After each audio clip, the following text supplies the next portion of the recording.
I see you as I'm jiggling this stupid tripod. How is everybody?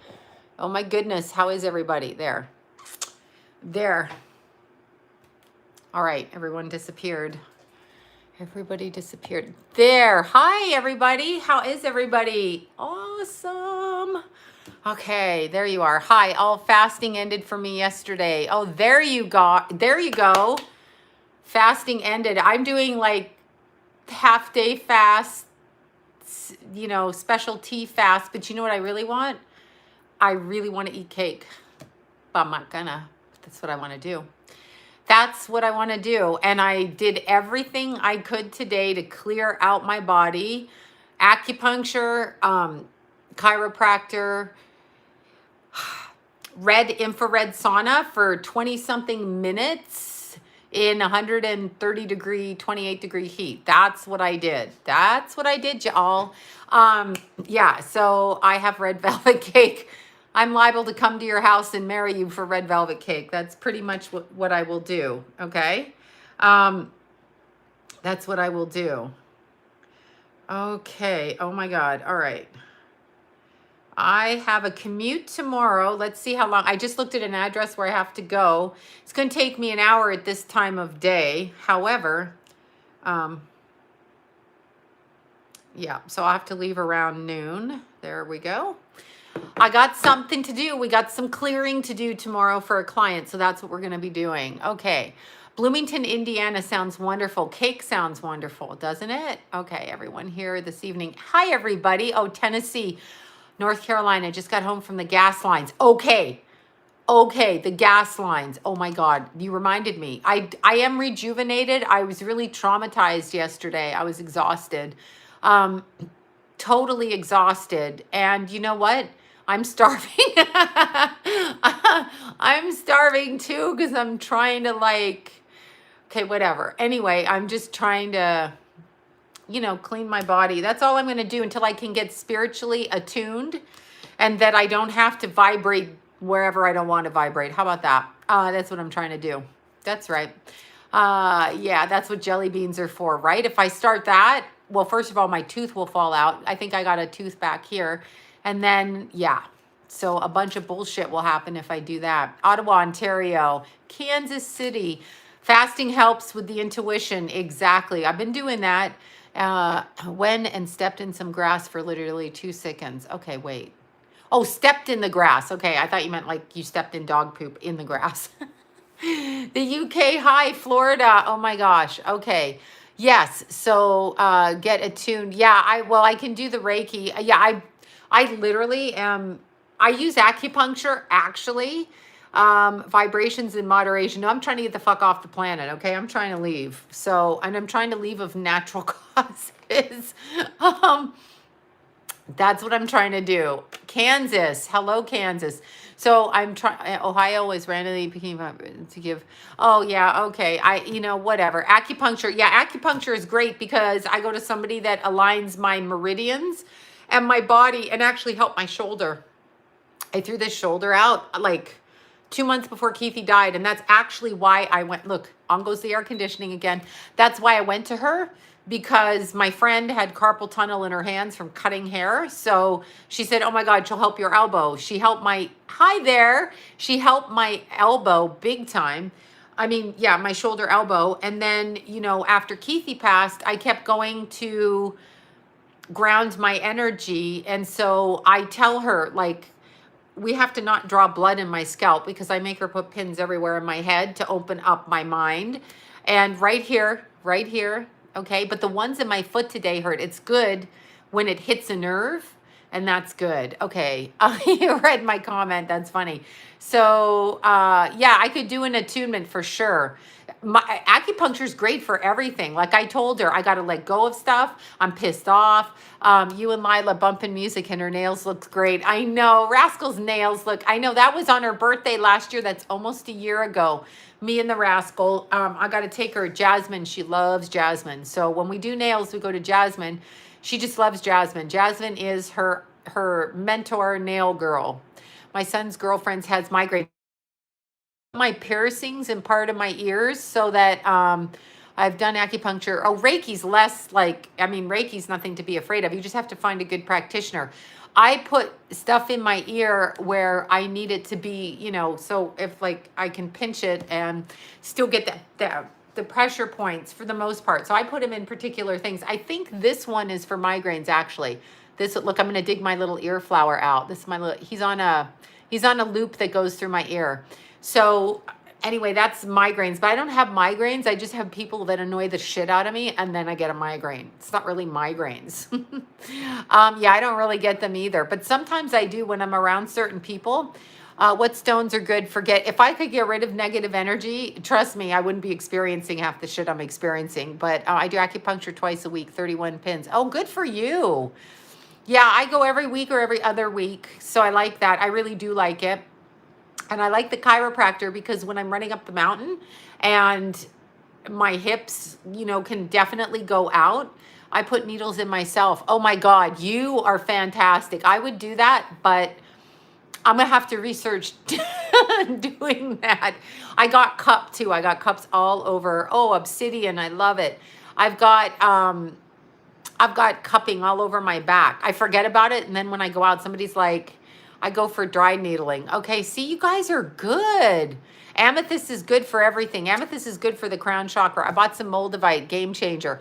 Tell me the fuck about it, okay? Shungite is good for negative energy and pushing psychic attacks away. Totally. I get headaches and dizzy from some people. Absolutely. Is your studio in your house or is it in a different location? Megan, why do you want to know? I have studios in my house and in different locations.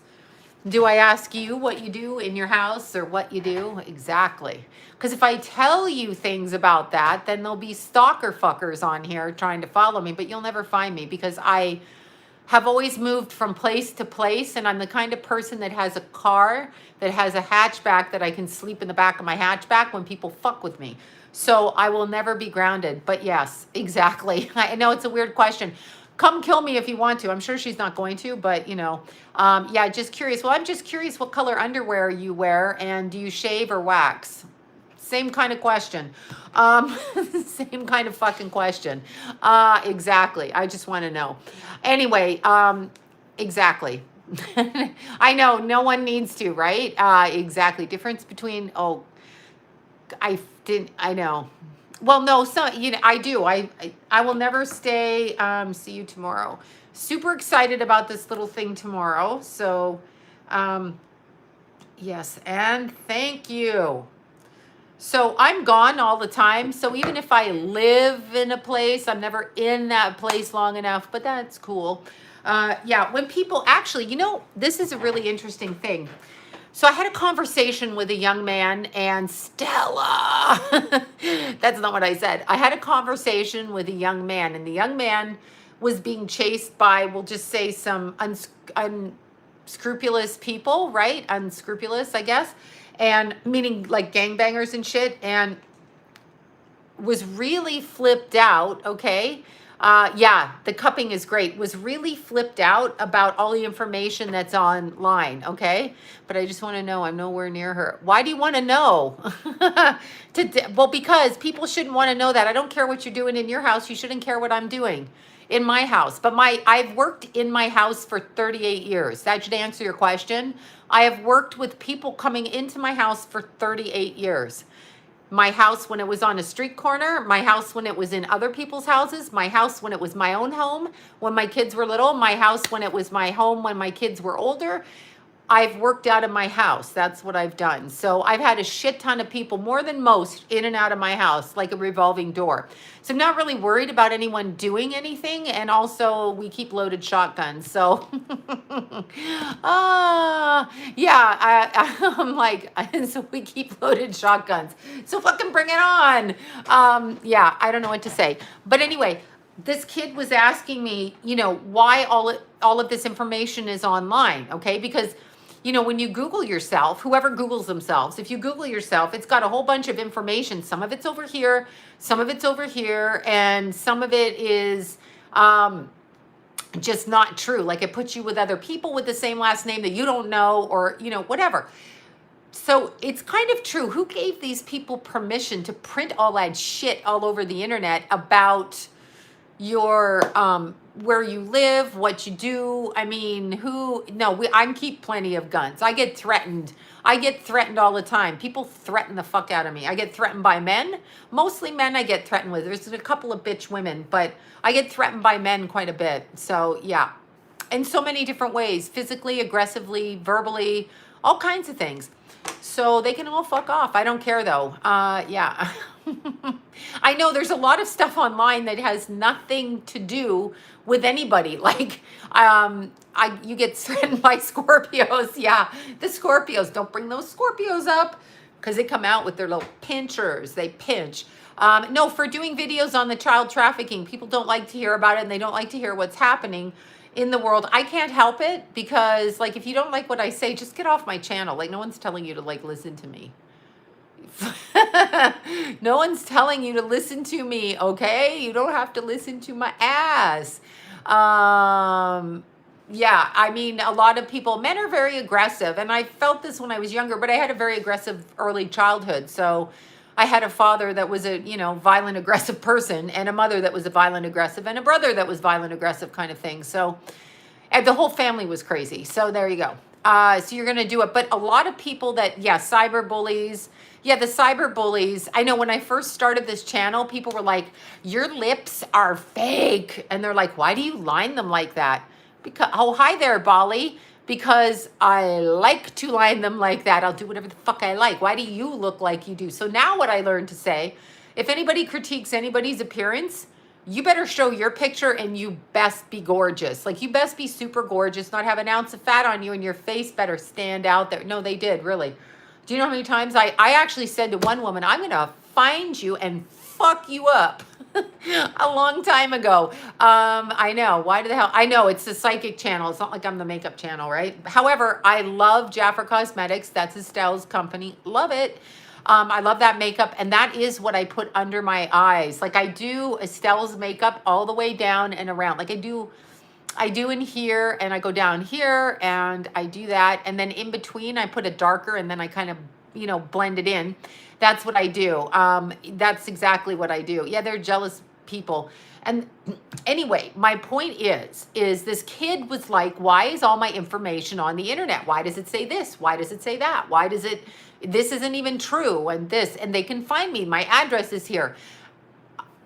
Yeah, we should really kind of change that in our society, but we don't. So we are kind of a commodity within this world. We are a commodity. They don't see us as anything but something they can mine or, prostitute off of, right?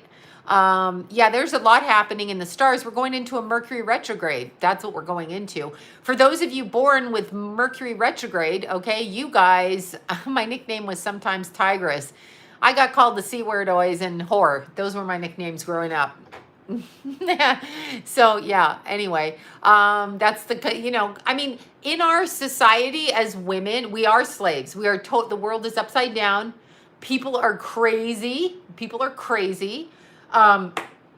People, and this is something I wanted to say to all the married women and men out there. When you have a partner that says that they're responsible for everything because, like, you're the wife or the husband and you don't work, or you're the whatever and you didn't contribute, even though you did contribute, when you're married, just so y'all know this, you fuckers, when you're married, it's half. I love Jafra. I can't get, yes, you can. Go to Estelle's site. Yes, you can. Jafra. Estelle runs the company. She is the owner of the company. Yes, you can. Let me tell you where to go to get Estelle's makeup. Anyway, when you're married, everything that's yours and everything that's theirs, it's combined. Half and half. I know, like, stop. People are like, well, this, and I did more, and I did that. La, la, la, la, la. Shut up. Not true. Not true and not true. And never been true and not true. Okay? So here we go. This is Estelle Day Official. This is where you will find, there's pretty little Estelle. This is where you will find Estelle's makeup. You'll find it on the Jafra site, but go at Jafra Cosmetics. So here we are. Go here and order. But anyway, Estelle, go to official, Estelle Day Official. I always want to say official Estelle Day, but do that. Go there and look at the makeup. I know. So anyway, now, okay, what's mine is mine and what's yours is mine. That's what they try to say. Oh my God. Did you guys hear? Lori texted me. I'm so excited. Libra Lori. Where are you at, Libra Lori? Okay, I've got to text her because I want to mention this. Okay, so she sent me this because, as you know, Libra Lori, and this is my best story. It's not even my story, but Libra Lori was besties with Randy Rhoads. Anyway, she sent me this 2021 induction Rock and Roll Hall of Fame. Okay, so go all the way down to the bottom, and it is the special guest right there. Mr. Rhoads is going to be nominated for his talent on his own. That's what we want to applaud. And he was 24 when he passed, just like Keithy, and he was a Sagittarius, just like Keithy. I want to say he had some Aquarius in him. I got to look that chart up. I did look it. But he is being nominated. Lori sent it, and she was so happy. She was so, so happy. She said they're recognizing him as an individual, and she's so right because she knew him personally, and this was her friend, and then her friend passed. So anyway, she tells me all her first stories about him. So I'm very excited for her because I know that this is a very important thing on a karmic level. Meaning, finally, what has it been? 1982, March, I think, March 10th. I want to say this. March 10th, right? So 1982. And he hasn't been nominated. How can you not nominate Mr. Rhoads? Completely. That's a good decision. Kind of like Tina Turner too.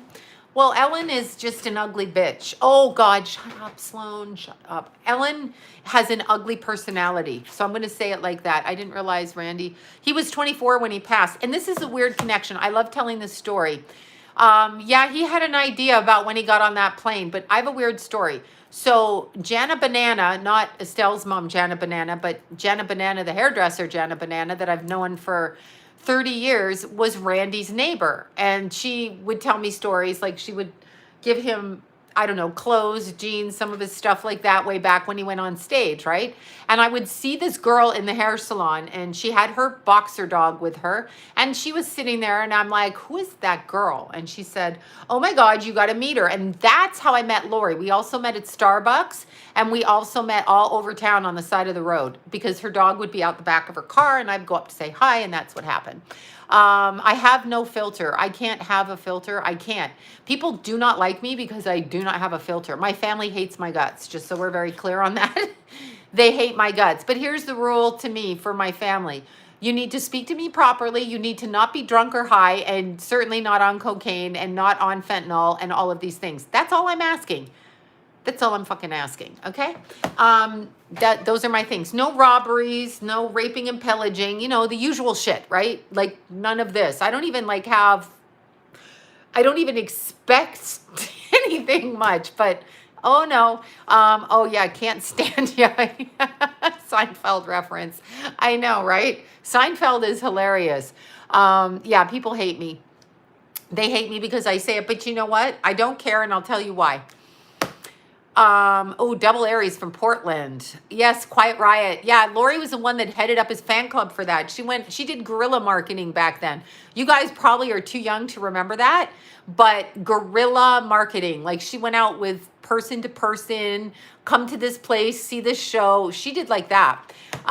Okay, I used to protect myself. Okay, I just missed that. I totally, absolutely smacked my fingernail this morning doing this arm weight thing because I have little spindly arms, like a little spindle. And so I was trying to bulk them up, and I smacked the weights right into my finger. And I think I broke my nail underneath my nail. Oh my God.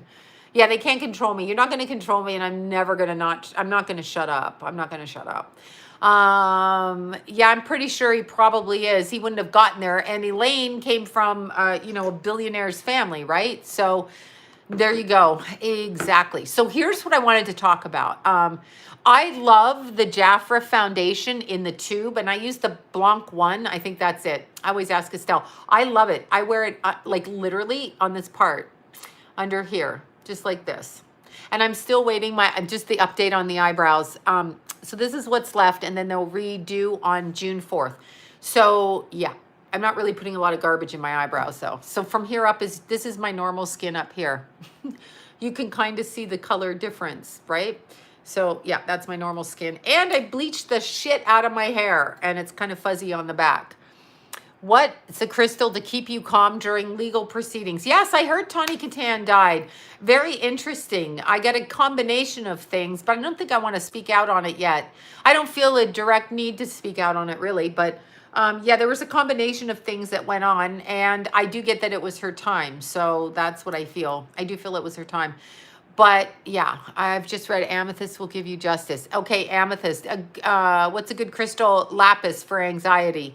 She died. Now, she was quite a beautiful woman. Problem that I noticed with her in some of her older pictures, she started to do, oh, your mother-in-law died on Mother's Day. Yeah, she's a real beautiful girl. Yeah, she was, I don't know if she was or not, but I do know the eyebrows looked really weird at the end. That's why I'm trying to correct my over plucking. Remember back in the day, everybody's like, pluck your eyebrows real thin. Don't do that, ladies. Don't do that. No, she was more of a model, and she worked in what do you call it? What do you call that? Rock videos from the 80s. 80s music rock girl videos, and a model and an actress. I think she was on Seinfeld too. Okay, Billy Gates divorce. What can you say about that shit? Yeah, she did those videos back then, right? Video vixen, exactly. I don't know what to say about Bill Gates' divorce. Billy Gates, little Billy sweater wearer, that guy, little Billy. Little Billy, come here, little Billy, you bitch.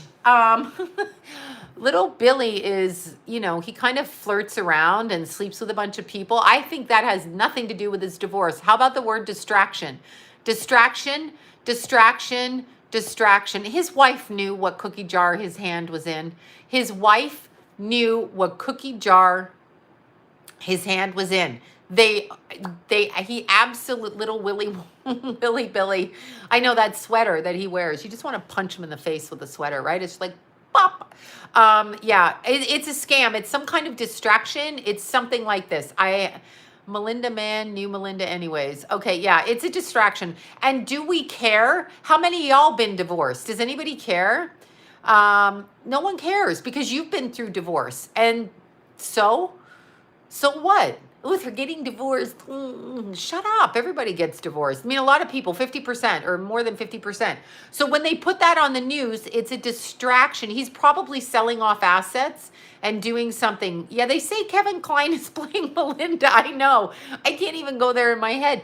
What planet am I on? I know. So what? And exactly. I know, right? We're whatever. Anyway, he's going to have lawsuits. I'm ready to run too. Yeah, whatever. Where's my party? I'll cry if I want to. Where's my party? I'll cry if I want to. Okay, he's paying off his wife not to talk. His wife's involved in it. She knows. They're marrying their daughter off to a complete different person. Somebody connected, Middle Eastern dude connected to horses, connected to the Olympics. So it's all, you know, it's all interconnected. Remember Christina Onassis? What do you think that is? Okay, what do you think that is? Christina Onassis. She married that, again, horse Olympic guy who went off and had an affair and had another kid. They're arranged marriages. They're arranged marriages. You're so sweet, Linda. Thank you. They're arranged marriages. That's all it is, okay? Yeah, that's all that is arranged marriage. Everything we've been taught, everything we've been shown is all bullshit. It's just bullshit. And it's fine that people don't think that way, that they think they can get where they're going by being wherever they can go, blah, blah, blah, blah, blah. It's all fine, but you're not gonna, and who cares? I don't care, because I will tell you this. I wanted so much in my life, okay, so much in my life when I was younger. But when I lost Keithy, I really don't care. Like, I can honestly tell you, nothing that we do matters except for your health and you telling people you love that you love them and being loving towards them, not yelling at them and calling them bad words. That's a message for one of you out there. One of you who's stalking my site. I mean, stalking, whatever, you family member, you know who I'm talking about. Anyway, that's the only thing that matters. And people are all consumed with this, that, and the other. So that's what it is. It's very weird. Okay, outage, and I just heard, okay, Psycho Chrissy, T bullied. Oh, I'm sure that woman is just think of sleeping with that woman that you mentioned, and like you wake up in the morning and you're like, oh my God, I have to chew my arm off. You've heard that. You'd have to chew your fucking arm off to get away from that bitch. Seriously. I mean, you know. Billy Gates, little Billy. Okay, need help with religious conflicts. Okay, I can't argue religion when it comes to things in the occult and astrology. All I'm going to say, and this is all I ever say to people, I am Christian. I believe in Jesus. That is my religion. Okay, I didn't go to church as a kid. I prayed to God every night. I prayed to Jesus every night. That is what I did. I spoke to God, okay? No one told me to. I just came out of the womb knowing that, all right? Here's what I'm going to say to you when you quote the Bible, Coyote Ugly. Okay, when you quote the Bible that I have not read, so I can't actually quote it. But here's what I'm going to say, and it goes on my Christmas card every year. The 3 wise men followed the North Star on the advice of a prophet. Okay, the 3 wise men followed the North Star, charting of the stars, on the advice of a prophet, medieval term for psychic. That's in your Bible, people. And they brought gifts of frankincense and myrrh. I can never say that right. Myrrh, whatever. I'm thinking of John Muir School where my kids went to school. Anyway, that's in the Bible. So why did the 3 wise men follow the North Star? When you follow the North Star, you are charting the stars. Astrology is charting the stars.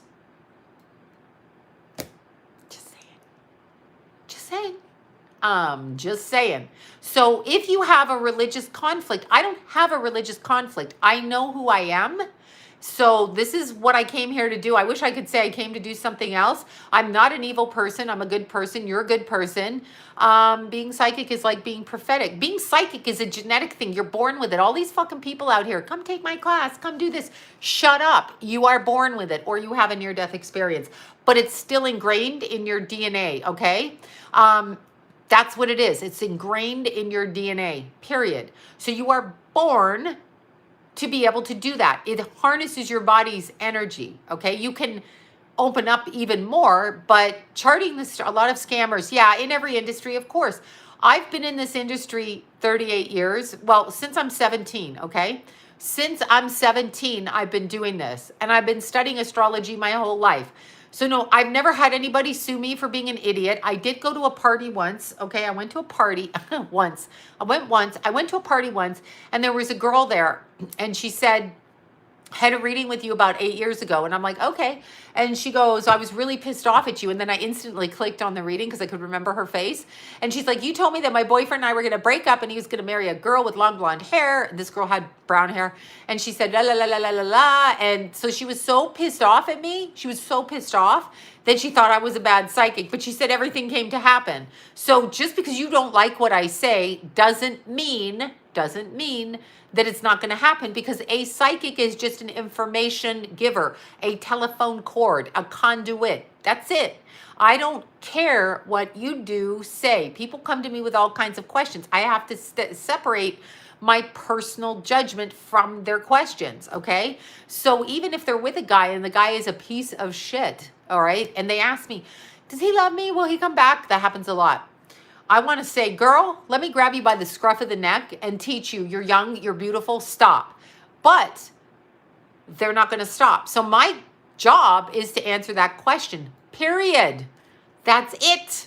And if you don't like what I say, for Christ's sakes, don't pay me and don't call back. Please. But that's how it works. That's what happens. You are the information. Now, the other part of psychic ability is being... the interpretation of the information that you get, because it depends on how the spirit is coming through to you. What are they coming through as? Are you dreaming it? Are you feeling it? What are you doing? Thank you for that. Thank you so much. Oh my God, 5 years ago there, somebody from 5 years ago. Thank you so much. You are actually getting information. So the person on the other side, okay, the person on the other side and you have different bodies. And so the way that your body processes things, the way that you view things, the way that you experience things, the way that you blow your temper, the way that you're calm, those kind of things, okay? The way, well, when you're over 50, you can't really expect to live, can you? I mean, I know people think, yes, 59's young, but honestly, when you're over 50, you're half of 100. So who really fucking cares? I mean, I'm sorry for her family, but what I'm saying is, when you're over 50, why do you think you're going to live? I love these people. They're like in their 70s and 80s, and they're like, you know, I'm going to live a long life. Why is what I say. I want to get off of here. So I have a different thinking. When you've lived to be 50, you've lived a long life. You've set into action the circumstances of your life, okay? Yeah, the video on Maya was, they say it was, I'm pretty sure it could be a drug overdose. I mean, you know, I don't want to speak on it. As I said, I haven't looked into it. You know, she left behind 2 children. I think one of them is my Jason's age. So that's going to be really hard on her children. She's not going to see her grandkids. She's not going to see any of those things. But I'm still saying, once you're 50, you've set the tone of your life. You really don't have much more to do after that. Don't come hating for me, y'all. I'm just saying at 50, it's not like you're going to start a family. It's not like, you know, you're going to find the love of your life. It's none of these things are going to happen at that point. That's really what I feel in that sense, okay? I just feel like, you know, whatever happens, happens. You can have an enjoyable life. But the basic, you know, the beauty of having children is gone, okay? Yes, I know it's super hot. So the beauty of having, and I'm wearing a turtleneck out in the valley. But the beauty of having all of those things, I wondered if she got the vax as well. I actually wondered that. I did wonder that. And yeah, I wondered that. Yeah, okay. No, she didn't have a baby at 50. That's some other kind of fuckery going on, okay? You're not going to have a baby at 50. Stop. Somebody had a baby for 50 with somebody else's eggs that she put in freezing years ago. Come on, think about it, okay? Yeah, being a grandma is special, but it's not enough to stay on the planet. There's nothing really enough to stay here. I'm just saying from my perspective, don't hate me. I'm being serious. So, you know, I don't know what to say. What do people in their 50s do? We've got politicians in their, you know, let us strip and cool off. Yeah, okay, whoever that cheeky one is. But we have people that are 80 that are the president of the United States doing nothing, okay? We had somebody who was 76 doing nothing. Just, yeah, okay, first baby at 52. I don't care what you say. That's something else going on there. I don't know what that is. Well, yeah, I mean, if you haven't done what you're supposed to have ingrained, I wouldn't say it's a waste. I think the whole planet's a waste. I think everything we're doing is a waste, and I'll explain why. If you're a good person, you're a good person. That's great. But, yeah, I know they're needed, but that's not my job here. I'm fine going over. It doesn't matter. It's not what I'm talking about. I really believe it. The person who is in their 50s, I know nobody's having baby. I know these people. I'm going to have a baby when I'm 50. No, bitch, you're not, because your ovaries aren't working. You basically cannot procreate. So, and society doesn't care about you because you have wrinkles. No man wants you because they want him 20 years younger. I know. I married a man in his early, whatever. I married him. How old was he when I married him? I'm trying to think. 45 when I married him, and he wasn't going for women his own age. He was going for 20 years younger, so I propagated in that bullshit. I took him off the market, which was bullshit on my part, gave him 2 other kids. Problem, he should have been going with women his own age, really, quite frankly. So the age difference to me, yeah, you could, no, trust me, you could not get me pregnant. But the point, yeah, I mean, I'm just saying, if you're a woman in your 50s, and you're trying to date, let me know how well that's going for you. Let me know. Pig Scorpio here, 1971. Oh, you're not a pig Scorpio. You are a Chinese astrology pig and a Scorpio. Got you. I'm a Leo fire horse. That's what I am. But anyway, I mean, try to do that. Let's see. Is 40? No, 4 people have babies in their 40s. I don't know. Lenny could. Maybe. Earth Dragon Taurus. Ooh, I love Earth Dragons. How beautiful. So, yeah, see, Madonna is, how old is Madonna? Born in 58, 57? She's dating a 25-year-old. Okay, that is just, you know, why? Why? Oh, a Leo monkey. That sounds like fun. I wish I was a Leo monkey. A Virgo rat, Leo monkey. This is fun. Leo monkey. More Leo monkeys. Yeah, you can have a baby. Metal dragon, Gemini. You can have kids in your 40s, you know. But see, this world isn't balanced for women. A Leo rabbit, wood dragon, super cute. Libra dragon, horse Gemini, my horse people. Yeah, people can't, let's see, what are your thoughts? I have no thoughts on Doreen Virtue. She was all I can tell you is her whole career, and there are psychics like this. They're like, I only connect with the angels. Okay, I'm sorry that you're so fucking special. Okay, so you're an elitist in the psychic group, and you only connect with angels. I don't know what to say to that, because that's not the only people you connect with. You're incorrect if you think that, because like you go out in the world, even if you're totally a princess, like Princess Di, you are still walking out in the world. A metal monkey. There you go, Scorpio. Jason's a monkey. What is Jason? He's a water monkey. Is he a water monkey? I like monkeys, but they're monkeys. They hang from trees with their tails and their little monkey faces going on. So let's see. Wouldn't want to date again at my age. Know too much to be gaslight. Oh, I mean, yeah, metal pig. Oh, there you go. Moon and Aquarius. See, y'all going between two different things. Okay, so whatever the hell I was talking about. Oh my God, Libra snake.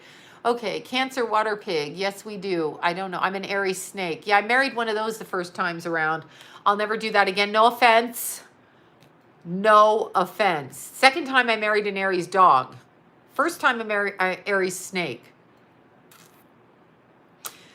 No to the snake, but it just, you know, whatever. Virgo goat, water goat. Keithy was a pig goat. I don't know, pig or goat. Anyway, that was Keithy. Oh, thank you so much for the super chats, you guys.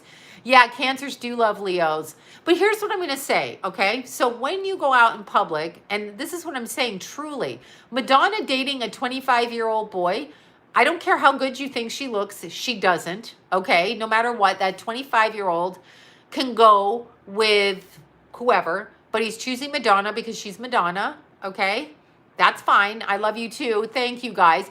However, what is in her head that she thinks that that's okay? When you get to a certain age and you understand what that age difference is, and I'm speaking as a woman, it doesn't matter if you love the other person with the age difference. That doesn't matter. And it is in some people's charts to date older and younger. But you're 60 and he's 25. That's, you know, that's either he's a handler for her or that's some kind of, I'm not going to blame him for being a gold digger. I'm going to say she's a C word. She's a see you next Tuesday for even putting that on a young man. Why do you want to hold him hostage like that? Why do you want to do that? What's wrong with you that you want to do that? So there's something wrong with her. I understand it. She just, yeah, I don't even know what to say. I don't even know what to say. It's adult pedophilia, I guess I want to call it that. I mean, that's like James Woods, and he's dating, what is he, 63, 65, 60, whatever. No, it's not just a number. That's not true. It isn't just a number. It is a number, but it isn't. And I'm telling you that because I married somebody with a 20-year age difference. It is not just a number. So when you're 20 and they're 40, it's just a number. When you're 50 and they're 70, it's not just a number, okay? It's not. They're at different levels of life, okay? So it's just different. Yeah, I know what she's into. I couldn't be with a 20-year-old. Yeah, I'd slap the shit out of them. I just think of Jason and go, whap, shut up. It's going to happen. Obviously, if you're going to have kids, and there's an age difference. There's many of us women that did it. But what I'm saying to you is, as a culture, we think nothing of men. Oh, there's Jan. I was just talking about your little Estelle and her makeup. With the age difference thing, okay, I know the comments are hilarious. But you don't have to agree with me. I'm just telling you I lived it. And I'm just fucking telling you there is a difference when somebody can't run up a mountain with you. When somebody likes to sit at home and do other things and you don't want to. They're selfish for putting that on you, okay? And like you can have an affair with a younger person or whatever, right? Okay, 9 years is a little bit different. Madonna's 60 and he's 25, okay? Like how much is that? Hold on. 30, 60, that's 35 years. I'm like adding 30, whatever. That's 35 years. I don't care what you tell me she does. I'm telling you, she's at a different stage in life. So why does she want to inflict that? on somebody. And I do consider it's an infliction. I don't look at the world the same way. I don't look at it the same way. I think when you okay, oh my God. Somebody's messaging me about a spirit that keeps appearing. Anyway, I mean, I think she's 6. Let's see how old Madonna is. I don't even know, because I don't like the woman. I stopped listening to the woman when my kids were little because she said I would never let my kids watch TV. Well, how arrogant of you. See you next Tuesday, because you're on the TV with your shitty ass lyrics and music, but you're not going to, she's 63. Thank you. You're not going to allow your kids, okay? You're not going to allow your kids to watch TV, but you want to put yourself on TV corrupting my kids. Fuck you, bitch. Okay? Seriously. Yeah, no, it's not normal. There's something it's called. We excuse the age difference with men in this country, but when you think about it, you know, here's the line, young women. For all you young women out there, okay, for all you young ladies, your beauty and your age you'll never get it, okay? If you're born beautiful, you'll always be beautiful, but you'll be older and beautiful. Oh my God, it's freezing in Ontario. That's why I left that place. You'll always be beautiful. However, okay, you're young and you want to grow up. So when a man says to you, you're not like other girls your age, you were smarter. I didn't look at you that way. That's a fucking lie. They want to control you. Understand that. It's a control thing. Now, it is possible that people can meet energetically, but you have to say, when you got a 20-year-old or a 21-year-old and somebody in their 40s, no, it's not equal in any freaking way whatsoever. I don't care what you say. It's just not, okay? If you're 58, how young should they be? Well, that's up to you personally. I mean, I can't say. I'm just talking for my thing, okay? She feeds on. Oh, I'm sure she has him hog-tied. I'm sure she has him fucked up and hog-tied, and he probably fucks her boyfriends in front of her. So oh my God, am I saying this on YouTube? What? Shut up, Sloan. Okay. Yeah, 20-something is a baby. Okay, Anna Nicole Smith. Now, I did talk to her personally about that, so I get what was going on there, and there's certain things that were going on, and I don't know what to say about that. But her husband was 89 years old, and she was 25. On both of their parts, that's ew. And Anna is the one with the beauty, and he had the money. So that seems like it is. Jenny Lee mentioned outage very soon. I'm quite sure. They say it. They've been saying that on there. But yeah, so I don't know, 89 to 25. I don't know what that is. So Anna had an issue with herself about needing to have that kind of money. I mean, I don't know what to say about it. I have personal knowledge about that, so I'm not going to speak on it, because she was a client of mine before she passed. So I'm just not going to speak on it. But what I'm saying to you is, anybody who's 89 years old, okay? And here's the fucked up thing about that too. Her husband did a bait and switch with her because he wanted Anna to have the money, okay? So whatever fucking problem it is that he had, he wasn't cuckoo enough, okay? A Sag, I know, Anna was gorgeous. Anyway, he wasn't cuckoo enough that he couldn't decide to date Anna Nicole Smith. His son got pissed off at what the father did. However, okay, I was married at age 17. Well, excuse me. I was married at 19. Then I ran away 4 months later. Ran like a bitch, and filed for divorce. Ran like a bitch and filed for divorce. Then I got with John at 21, turning 22. Completely would never do it again. Not for any other reason than you don't know what you want at 22. You think you know what you want, but you don't. And no offense to anybody. You just don't. You're 22. You've got, you're just stupid at 22. You're just stupid. That's all I can say. Good for you. You never married. Good. I'm always running away. But you had your first baby at 22. Oh my God. See, second at 23. Oh my gosh. I know, right? Well, Lila's mom, Kenna, was 16, 17. So I'm 17 and 18 in July. Wait, I'm 7. Your kids are 17 and 18. Yeah, I would never, 16 years older. It's like having a 7. Well, I just want people, I'm a woman now at a certain age, and I realize the game that was played because I so wanted to be grown up and have a family, because we're taught that. I'm asking young women to think of things differently. You don't need a man to take care of you. You don't need a man to do that. You can do it yourself. Then you can choose who you want to spend time with. You don't need a man to pay your rent. All of these things are what we're taught. A man's going to take care of you. No man ever takes care of anybody. You know why? Because he's too busy taking care of himself. They take care of themselves. Okay, wait, I'm 17 and I just missed that again. So they're taking care of themselves. And why do we put all the pressure on men to take care of us? Like we're invalids? Are we invalids? No, we're not invalids. I'm not an invalid. I can do everything myself and I don't need shit from a man. Okay, so meaning I'm completely independent. So if I'm spending time with a man, it's because I choose to spend time with a man, okay? It's because I choose to do it. Not because I need them. I need nothing. I never have needed anything. That's what pisses them off. That's what pisses them off. I don't need that shit, okay? So I left home at 14 and no one paid my way. When I tell you that, they didn't pay my way. Not my parents, not the courts, not anybody, okay? Then I met my Aunt Betty and she took me in for 8 months. So that 8 months I was taken care of. But other than that, I got here. Yeah, you pay your own way. Contribute and pay your own way. We are programmed that way. That's why I'm trying to say to young women, you don't need, okay, Leslie, what vaccine? I live in Ontario. Don't do it. Don't do it in Ontario.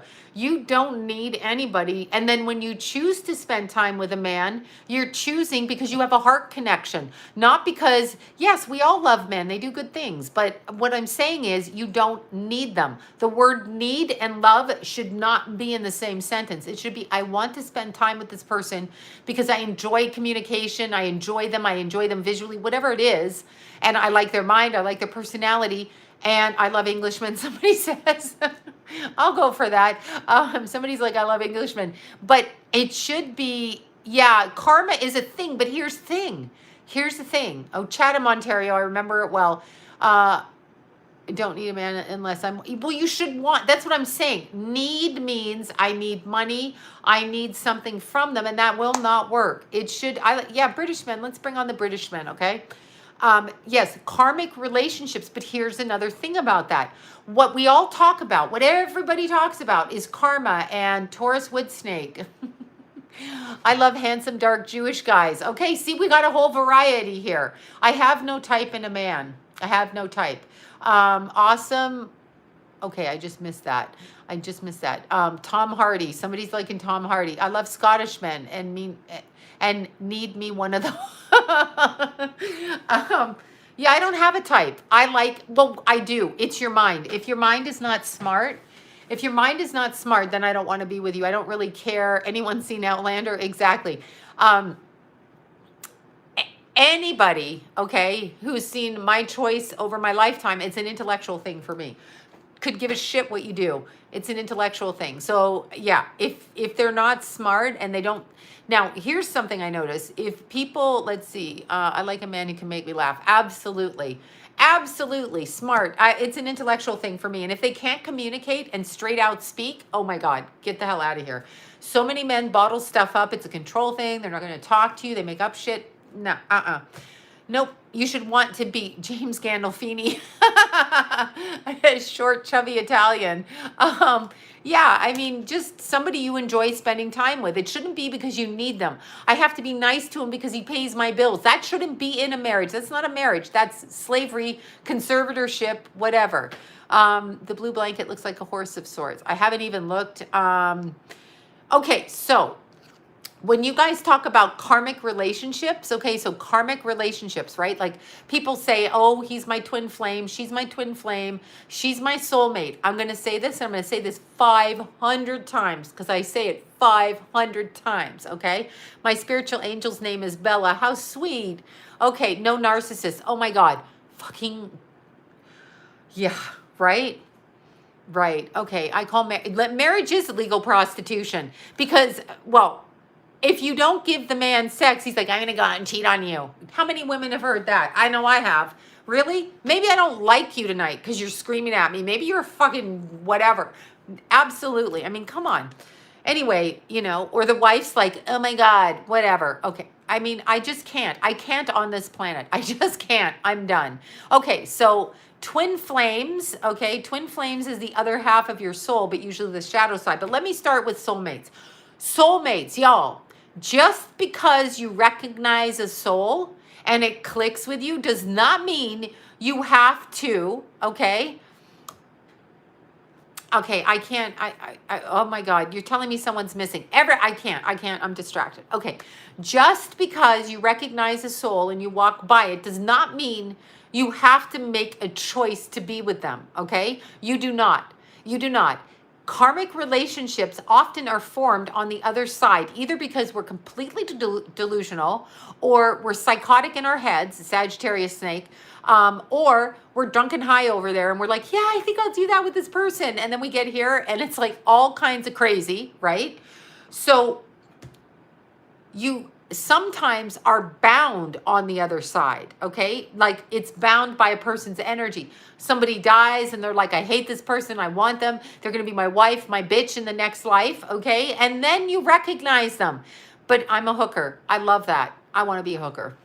That's right, that's a relationship. You are a hooker, so you know what you're doing. That's what I wanna be. I'm gonna be a 50-year-old hooker. What about that? That's right, that's right. Ooh, that's right. Okay, so anyway, if you have a soul tie with somebody, I want you to keep this really, I want you to understand this. A soul tie means you have recognition of a soul that you have spent time with in a past life that you have not completed something with, okay? You have not completed something, all right? You haven't completed. So what haven't you completed? Did you die early? I still can't get a date to save my life, okay? So when you talk about that, it doesn't matter what you look like at 50, there ain't no men interested in your ass. So give it up, ladies. Sorry. I mean, okay, an older guy, but no thanks. I don't need to look after them. I'm just saying, right? No. Nope, nope, and nope. Nope. Date my dad. No more dads. No, well, you sound like a nice daughter. I don't need any more bitch stepdaughters fucking calling me names and fuckery with this, right? I came late, Janet came late. Okay, date who? What's that? I'm just saying it doesn't matter what you look like over 50. No one cares. I'm just really saying that. You know how some people say they couldn't get arrested? Okay, I couldn't get dated. Like nobody pays attention. It's just fucking ridiculous. Anyway, yeah, I hear it all day long. Come to the South. These men would eat you up. Yeah, but they're probably psycho men. They're psycho. They're psycho. I'm just saying, but I'm in LA and I'm staying in LA, but I'm in LA.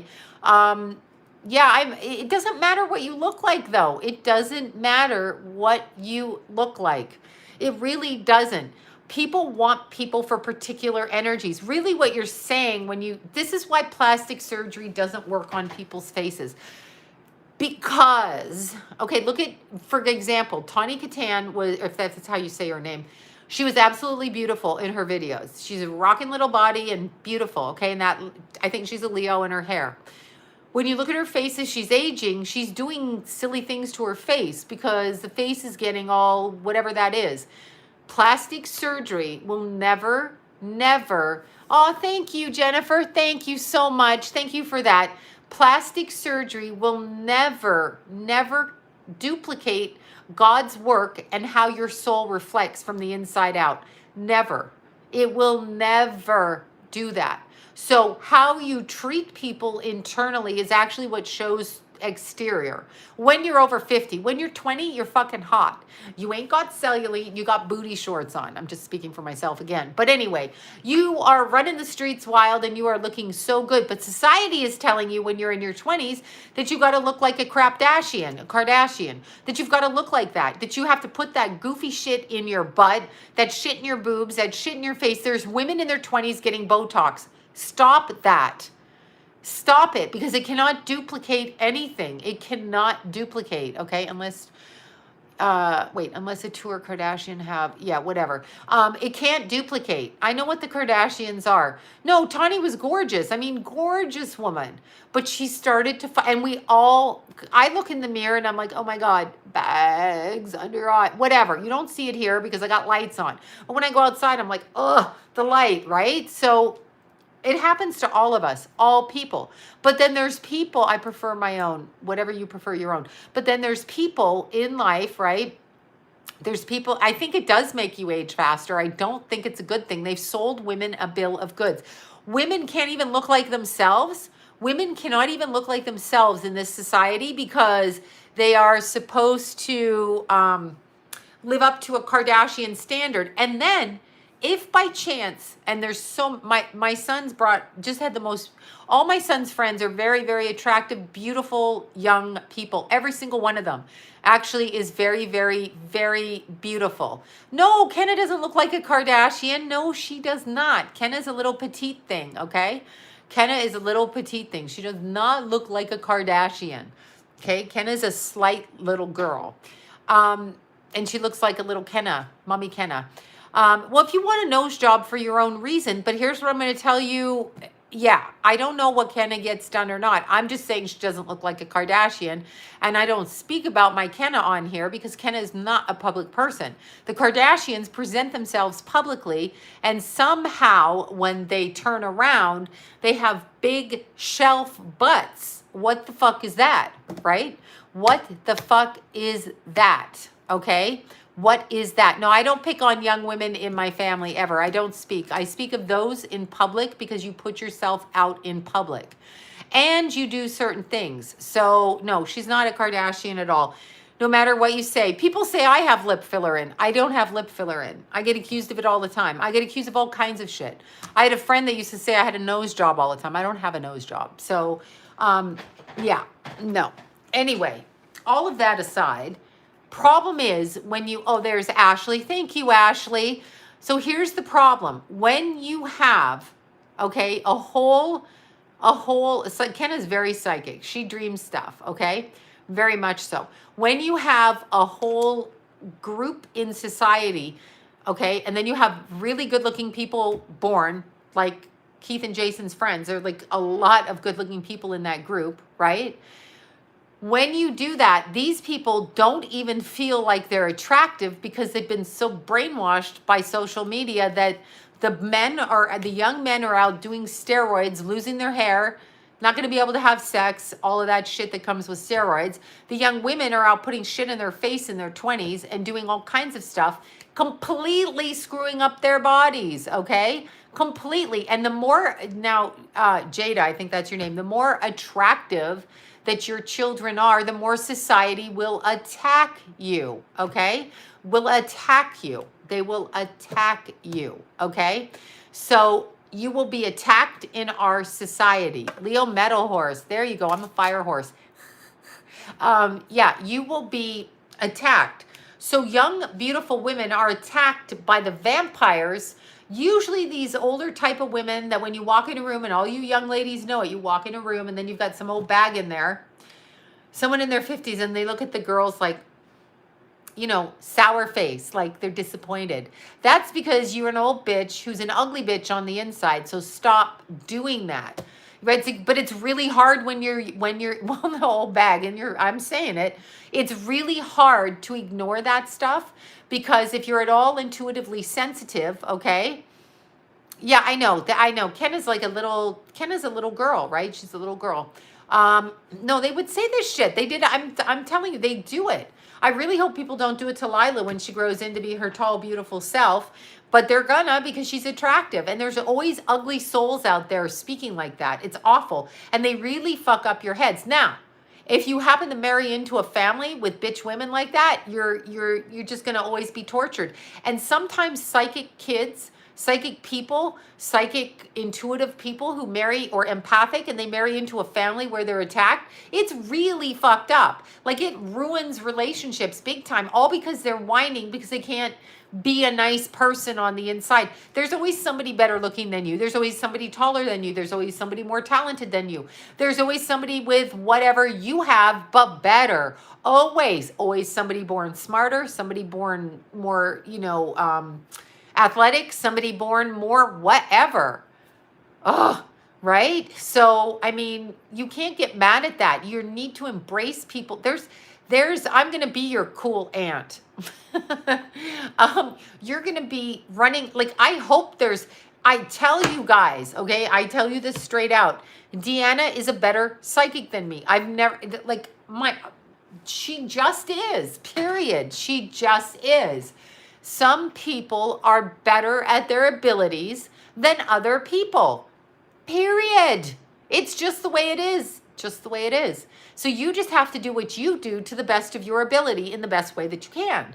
And you have to smile. And for God's sakes, when you see beautiful young people, male or female, embrace that. Because that, my friends, is a karmic gift. You are not just born, like if you are born whatever, it is not a gift. Like, you're working on something else in this life. If you are born with better looks or DNA or genetics, or you're healthy, you are born with a karmic gift. So, look at me. I know, it's funny. Deanna is my psychic friend. She is way better than I dreamt of being. I don't even pretend to be it. I just am who I am, period. And I do what I do. And if you don't like what I do, I don't care. If you want to judge it against other people, that's up to you too. You do whatever you got to do, but I'm not sticking around for it. I'm still going to do my work, and that's it. Okay, I don't know what to say, but here's what I'm going to say. Don't date a low demonic person. Try not to. Because it's probably not good. Like, demonic person, no. Okay, so when people talk about soulmates and connections, I want you to understand that at a certain point, you have a choice. We have free will in this life. We have free will, but we have free will within the context. It's fun to go to the cemetery at midnight. Oh my God. Yes, exactly. But I want to bring home the hitchhikers. Anyway, it's absolutely true that if you see somebody, okay, you have karma with them. If they're a soulmate, you have been connected to them in a past life. Is that good? Is that bad? We can't remember. We have karmic amnesia. Thank you, Jackie, for that. Let me see what Jackie says. Cute Jackie. Thank you, Jackie. Oh my God. What? Oh, she's sending me kisses. Jackie's sending me kisses. Oh, there goes the screen. All right. I don't even know how I do it. Thank you guys for the super chats, Jackie, Jennifer, and who is in the middle here? And we have Rhonda. Thank you so much, you guys. So when we connect to somebody, because it's like a feeling of karma, that can go one of two ways. Just because you remember somebody, what are you remember? Look, my thing is going crazy here. I have to plug my phone in because I lose that. But what are you remembering them from, right? What are you remembering them from? What is your, there's always soul connections. I mean, there's always soul connections. Is it good or bad? I don't know. Sometimes, the soul connection is very tedious in this life. Like, you can have connections with your family members, parents. You can have connections with your lovers, husbands, wives, your kids. Very fucking tedious, okay? Very tedious in this life.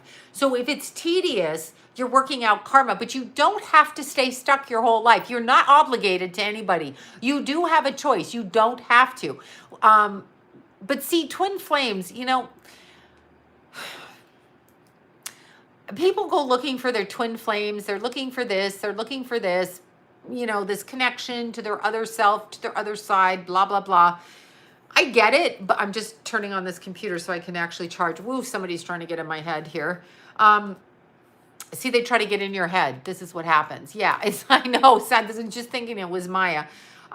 See, Maya was tricked by that husband of hers. And understand, on this planet, a lot of people, a lot of energy can hide behind other people's energy. When I go into a house and I clear an energy, sometimes there's a person that's hiding behind another person energy. So I can't really see who I'm dealing with. And that's what happened to Maya when she met her husband. Okay. She met her husband and she didn't see who he was because he masked himself, cloaked himself, hid himself. But he did it a step farther than a narcissist who's a lying, pathological, aggro person, entitled baby. What he did is he used soul energy of other people around him like a vampire and stuck it right there like that, right? So he was never who he presented himself, and he used Maya's energy for his own things. He's very, very evil person. And I should say allegedly. He's very, very, very evil person. Very evil. Like not good. So Maya, you are your own love of your life. Yeah, I mean, I don't know if I am or not, you know. It is what it is. But I would say the love of my lives were my children. They were the love of my lives. But even then, you come onto this planet and you do that and you have, you know, there's so many parents out there who lose their children. So the love of my life, that's how long that lasted, okay, till he was 24. So that's how long that lasted. And you may not get along with your parents. You may love them, all kinds of things. So we don't really know what happens between here and there. We don't really know. But the only thing I really ever cared about was my children. I didn't really care about anything else. I wanted my children. And then unfortunately and selfishly on my part, I wanted to have a career. So that was the one thing I thought I could do without the marriage. I could always do without the marriage. I wanted the children. So, you know, I could always do without that, but it's, you know, it is what it is. And unfortunately, don't we create, oh God, yes, we can create karma with our children, but they can come through for, you have to look at the chart. You have to see, presumed murdered, missing since, I thought she went missing. See, I got different birth dates. People were yelling at me. She's a Taurus, not a Virgo, but I saw a Virgo birth date, but I don't even know. I don't even care because I didn't read the chart. And I heard she went missing on January 7th. So that's when I did it for. But anyway, the twin flame thing is a bit of a problem because people kind of like, I know I've met my twin flame. I'm waiting. Here's what I'm going to tell you about the energy on Earth. Never wait for somebody. Don't stay in a situation that does not work for you. You are wasting your time. The one thing you can't get back in this life is your time. So don't do that. Don't wait for a lover. Find another lover. Find another person to come through. Okay, find somebody else. Do not, okay, I didn't even say that. Do not wait for anybody. Move forward, move. Because the only thing you have that can never be duplicated is time. Try to look younger, you can't look younger. Try to be younger, you're not going to be younger. You're either the spirit of who you are or you're not, okay? So that's what I would say. That's exactly what I say. You either are who you are at the core of your being, or you're not. And there's a lot of people on this planet, call them narcissists, call them toxic people, call them alcoholics, call them drug addicts, call them fucktards, call them whatever you want. But there's a lot of people on this planet that will try to usurp your personal energy by creating an impression of who you are and trying to shove it down your throat about who you are when you know you're not that person. So they're trying to transfer their shitty behavior onto you to make you carry that shitty behavior. And that's just not the way it works energetically. It's not the way, because the soul shines through. You can look at a person and see the essence of their soul, period. So, oh yeah, it's spiritual and emotional control. They try to tell you what you are. Now, if you're in an energy vampires, if you're in a romantic relationship with somebody, you tend to listen to them because you're there. Okay. You tend to listen to them, but they can't, no one can tell you who you are. You know who you are. So the first thing as women and men on here, but the first thing we have to know is we know who we are. We know who we are. I know who I am. You can call me, I've been called all kinds of things, as have a lot of people on here, my entire life, okay?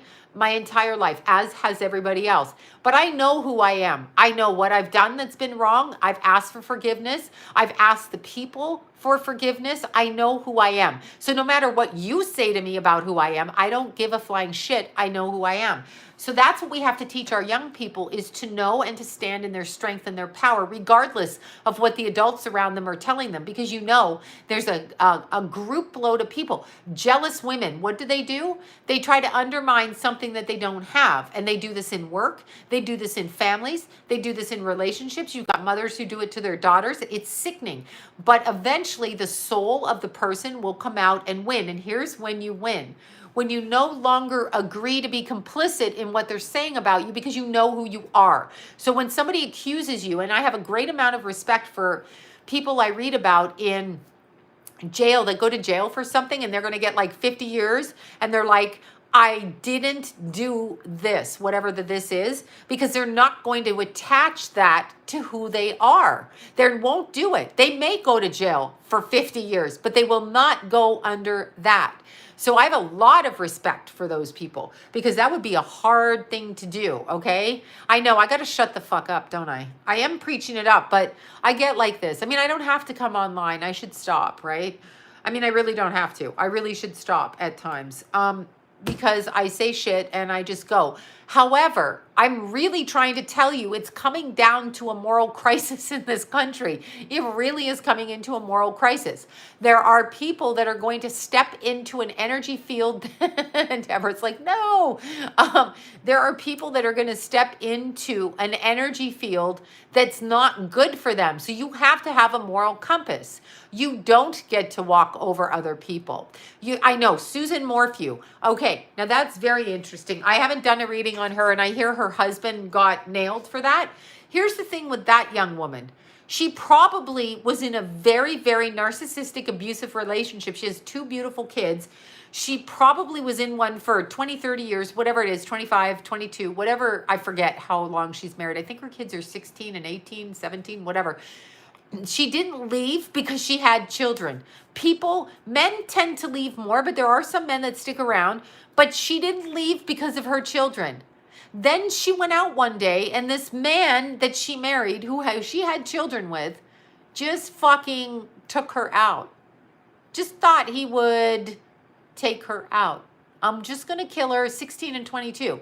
So she'd been with him at least 22 years. And he thought the way to solve his problems was to kill her. Where are we living? Well, I'm sorry, but I can understand because in a woman's position, when you try to get out of a marriage and somebody threatens you and is aggressive and says shit like, I'm going to take your kids, I'm going to do this, right?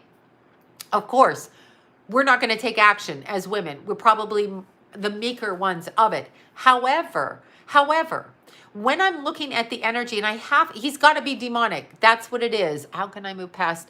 Okay, so that's a good question. I'll get to that in a minute. I'm just to get over this, but look at me. I move around on these videos. I'm really sorry. That's why when I do a 20-minute one, I can sit still. I'm doing my arm exercises to get my little arms with weights. Okay, that's all insignificant. But here's the problem with that Susan Morphew. Her husband, for some reason, was able to get away with what he did. And there's no way he treated his children well if he treated his wife like that. There's absolutely no way. No matter if they say, I can't believe it, I didn't think it. You know, Chris Watts' case was, I did a video on that. Chris Watts, that was a complete setup.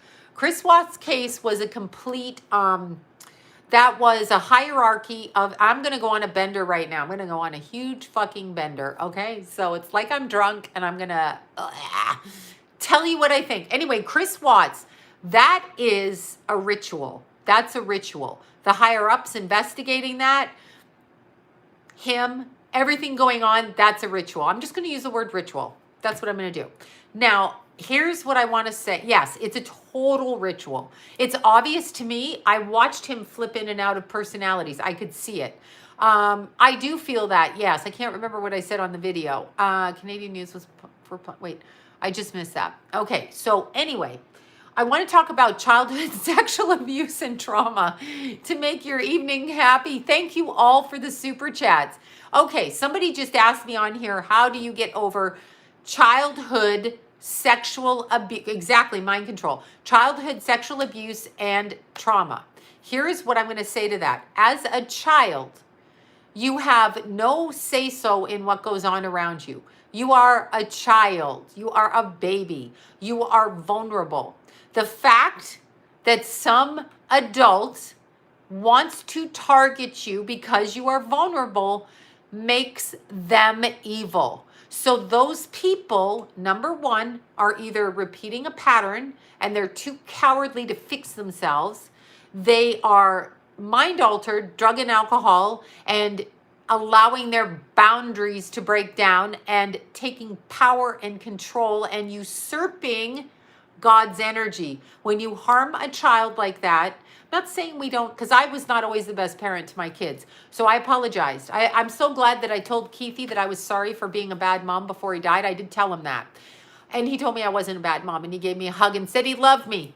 But still, for some reason, before he died, I told him I'm sorry for the things I did, because I did do, I had PMS a lot. So I did some crazy ass shit with my PMS. That's what I did. Exactly. So here's the thing. Now, I did. So I'm saying you can apologize to your kids, and you can even make mistakes, and you can apologize to your kids. That's a good thing. Even if you are a weirdo sexual abuser and you come to find that you PMDD, I was a psychopath. So the kids aren't wrong about that. So just because you're a victim doesn't mean you get to pass it on, because I want you to understand it energetically. When somebody abuses a child sexually, however they do it, doesn't even matter. When they do that, they are taking the energy of the child. They're taking the energy of the child and they are swapping places energetically. So the shitty, drugged, meth head, alcoholic, businessman, whatever, who does this and justifies it because he's paying bills, he's the father, the mother won't fuck him, whatever. Men love to say that. They love to say that in those kind of families, okay? Well, you look like your mother or whatever.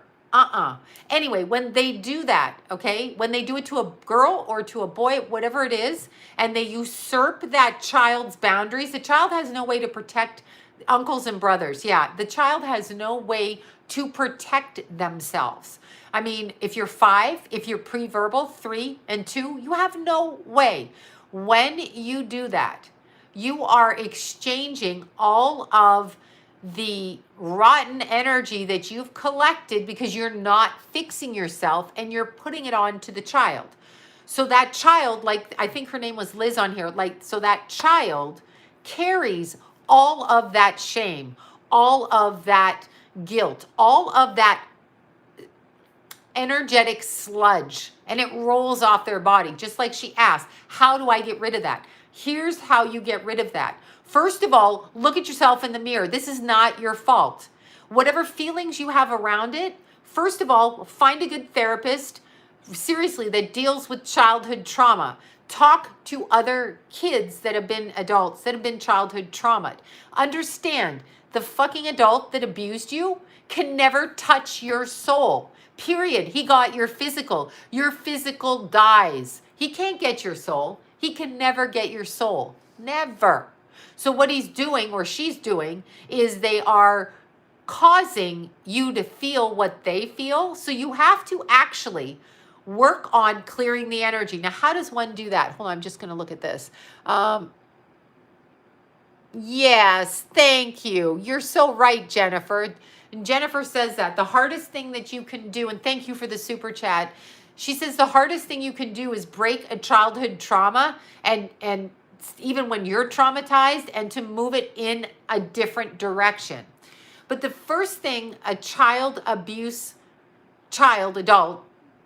child of abuse can do is to love themselves. Thank you for the super chat. We have a lot of Jennifers tonight. So the first thing you can do is to love yourself. So all victims of child abuse at one point or another carry such shame and horrible feelings that they don't know where to put them. So that becomes, do they cut?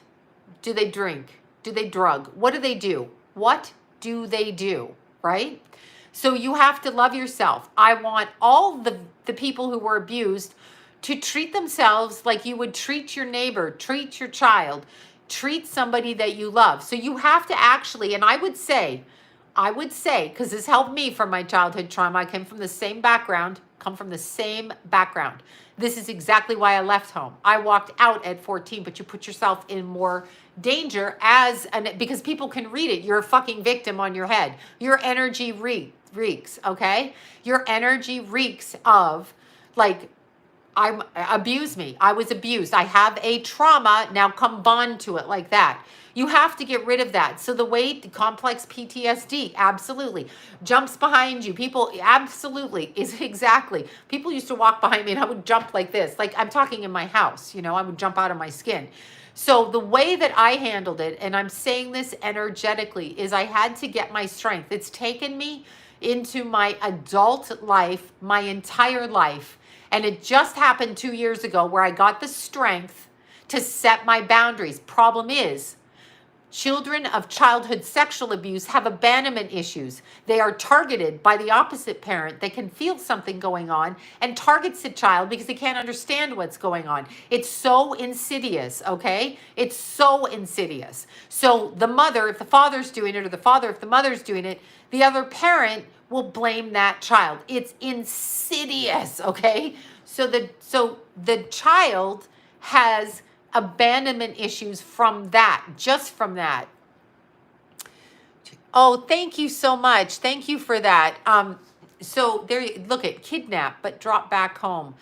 Okay, so we used to tell Keith that if he got kidnapped, they wouldn't keep him because Keith would just scream in your face, an inch from your face, if he didn't like what you were doing. You were not going to do it to Keithy.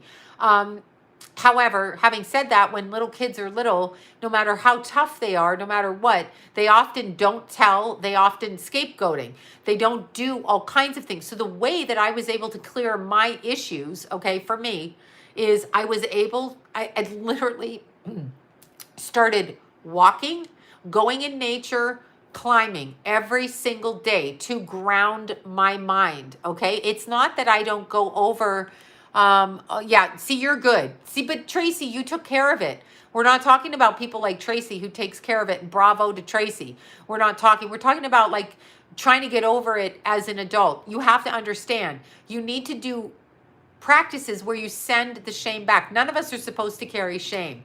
We're not supposed to carry guilt. We are not supposed to carry shame. Shame makes you do other things. Send the shame back. It's not your shame. It's not your shame. You can reword your mind with nature. Exactly. So go out into nature because nature's connected to the God source, connected to the crown chakra. And every time you're in nature, you're able to replenish the soul's energy. Keep doing that.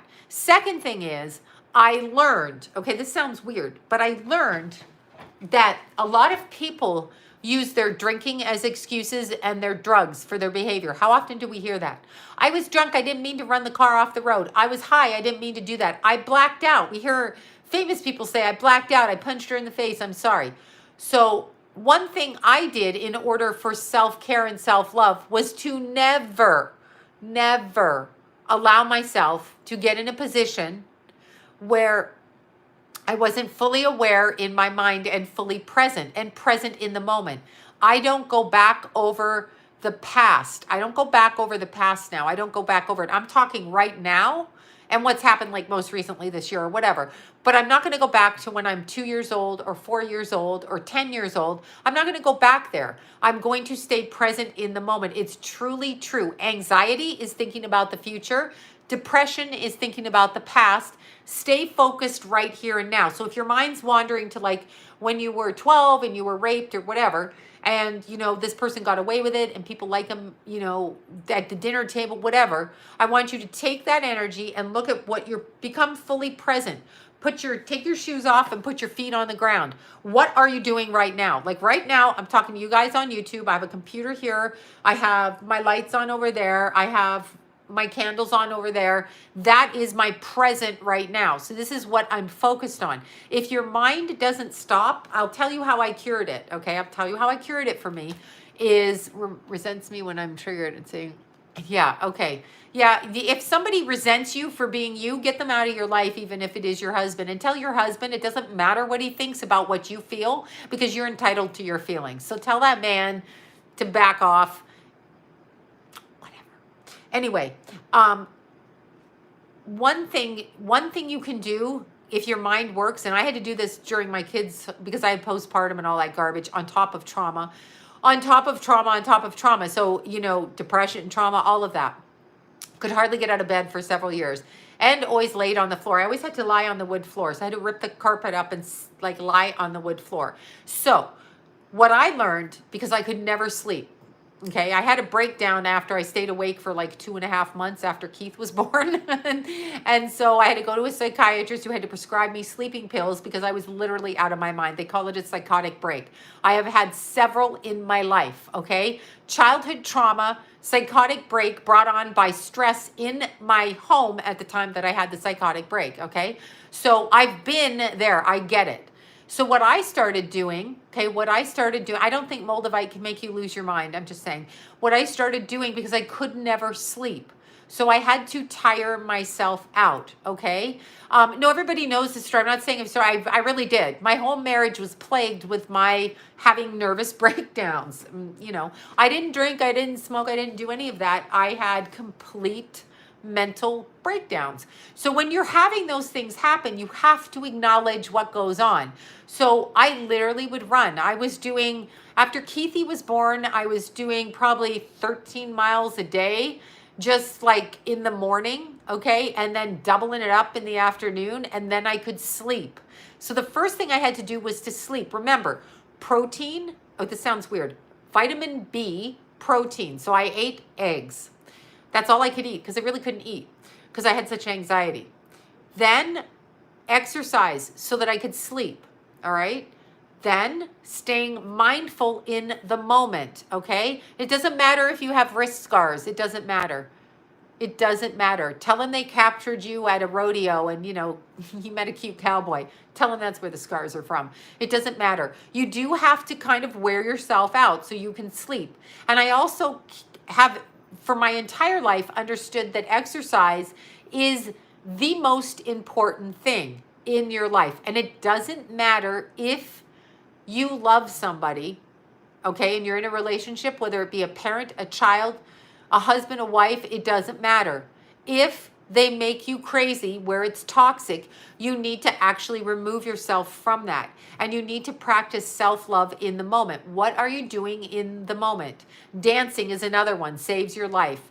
These are the only things. It's very simple. The next thing that I learned how to do from my abuse, okay, from my childhood, is I started looking for shelters, which I did, and people in the sex industry, shelters of runaway kids, and I focused on doing that. I did that up until Jimmy died when my kids were little. This was something I had to do. So instead of me saying I'm abused, I can't function, I'm going to take my energy and talk to other people that have had this happen. That's what I chose to do. Then in my life, through my work, if somebody was sexually abused, I've worked with both men and women, in that scenario of sexual abuse, where I've worked on a soul level with what it is. It's nothing to do with you. That's when a robber comes up to your car, points a gun at your head and says, get out of your car. That's opportunity. A sexual abuser or a abuser, childhood trauma abuser, is looking for an opportunity and will find an opportunity to do what they do, which is why I never left my kids anywhere. Never left them anywhere. Never. Very rarely. Did not let them around family members who tried to breastfeed them when they were young. Didn't do that either. Hello. No. Okay, I survived years, and as an adult, I made it. See, good for you. Yeah, and I wrote every little thing down he did, and then I burned it all. There you go, Jennifer, one of the Jennifers. Thank you, Jennifer, describing her childhood sexual abuse. She wrote down everything that happened to her, and then everything that this person did to her, and then she burnt it, and she made a conscious decision. That's the point. That's the point, okay? That's the point. People choose to not deal with their feelings. Now, I can honestly tell you, let's see, people want, yeah, a relative when he was 1 month old. And here's what John said. I can't even say what John said. Anyway, John's like, well, how can they do that if they don't have milk, right? Because he's a man, duh. And I'm like, they can't. It's for their own pleasure, which makes them a fucking pervert. It's not for anything. It doesn't matter how big your boobs are, if you have milk. If you're doing that, you are perverse and it's for your own pleasure. And you can just this. Anyway, so yeah. But see, that child isn't going to know about, see, you dance for hours and sing. There you go. Yeah, Rod Stewart. You wrote a note to yours too. Also, stay present. I know that's one. Isn't that a perv? And this is a female. You think a female would have something, let's see. Anthony says the lockdowns continued. You would think a female would be kinder to other people's children. Oh, no, it's still cold. Anyway, exactly. It's a perverted thing. She's getting a sexual charge from doing that. Anyone who does that, who's not a wet nurse, that's a sexual charge. That's predatory. So you have to recognize it. And a lot of times people will be in denial about predators in their family because they want to keep the family peace. And if it's a predator in your family, you have to keep your kids away from them. Also going to tell you a story about this. And I've mentioned this story. In one of the places we lived, they had a pool where everybody shared the pool. And I always had my eye on this one neighbor's father because when I first went in the guy's house, we were new neighbors and he invited us for dinner and he had like 5 kids. 2 of them were my kids' age, like very close to the boys. Anyway, he talked about religion and all this shit, which was too much on the first dinner. Like I was like, this is just out of whack. And I remember walking over to the wall and there was a picture of the wife and the kids. They were all little at that time on the wall. And I looked at the picture and I just knew that this guy was fucked in the head, okay? I knew he was a total fraud and a liar. Anthony from Toronto here. Lockdown continues. AstraZeneca is banned in Ontario. Oh my God. Oh my God. Anthony, I'm going to have to come free you. I'm just going to have to free Anthony. Let's go get Anthony out of Toronto. We need to do this. We need to save them. We need to save him. Anyway, I knew this guy was not right. I didn't know to the extent of not right, but I was up at the pool one day and all the kids are in the pool, like a bunch. We're going to free Anthony. A bunch of kids, okay? Because Trudeau's banning it. Trudeau's saying there aren't enough of the vaccines in Toronto, and then he's banning anybody with the vaccines to come in so that he's holding the country hostage. So it's like a, Chinese move, communist China. It's like some kind of move like that, right? Anyway, so I'm in the pool and I'm sitting there because I'm not in the pool. I'm watching my kids and I'm watching the other kids. And there's this neighbor kid. They lived in the house right behind the pool. And she's sitting there and it's a gated community. So everybody's like, oh my God, whatever. And so this little girl, and what was her name? Oh my God. Can't remember her name. Something like Jessie. Anyway, she was a little girl, 6, and she had 3 siblings or 2 siblings, a third one on the way. Anyway, she was there and then I didn't see her, right? I didn't see her. Now this is just me. I ain't got no right to do this, but I'm a mom and there's a girl, right? Little girl. Where'd this little girl go? Is she in the pool? So I'm looking like in the bottom of the pool. I don't see her. Her parents are talking over there, her mom and other kids. And I'm like, where'd this kid go? Did she go back in the house? So I went into where the change rooms were and the bathroom and I saw her little feet and her little bathing suit. And then I saw this neighbor's dad's feet under there. So I knocked on the door and I said, I'm sorry, are you in here? And she's like, yes. And I'm like, what are you doing in there? And she's like, she didn't answer. And then the dad says, well, we're changing her bathing suit. You know what I said? You're a guy. Get the hell out of there. Get the hell out of there. And I knew him. Okay? His kids were my kids' friends. Get the hell out of there. You do not need to be in there changing her bathing suit. I grabbed her little hand, pulled her swimsuit up, took her back over to her mother, told the mother what happened. And actually, those people moved out pretty much within 6 months after that. So that's what I did because a lot of people are afraid. And this is what I heard in my family a lot. Well, I wouldn't want to think that. So your ego is the problem? You wouldn't want to think it? It doesn't matter. I'll apologize to you if I'm a crazy bitch that says something stupid and I'm wrong. I'll apologize and I'll try to make it up to you. But I'm going to err on the side of protecting the child. Then that same guy was always after one of my son's friends, right? And it was, I remember this, it was Jason's 14th birthday party. And the neighbor kid came from our other neighborhood. Of course, Jason's best friend came. And so there was Keithy and this friend. And Keithy and this friend blonde hair, light skin. They look the same. Jason had a little bit darker hair, darker skin. And I noticed that this neighbor always would come to the house, and thank God John was on the same page as me, because we never let our kid go swimming with anybody else. I told John, if you let him go swimming with anybody and he dies, I'm killing you. That was like my parental, I was psychotic when my kids were little. I was like, no. So this guy came to the door and he's like, I'd like to teach Keith how to swim, not Jason, Keith.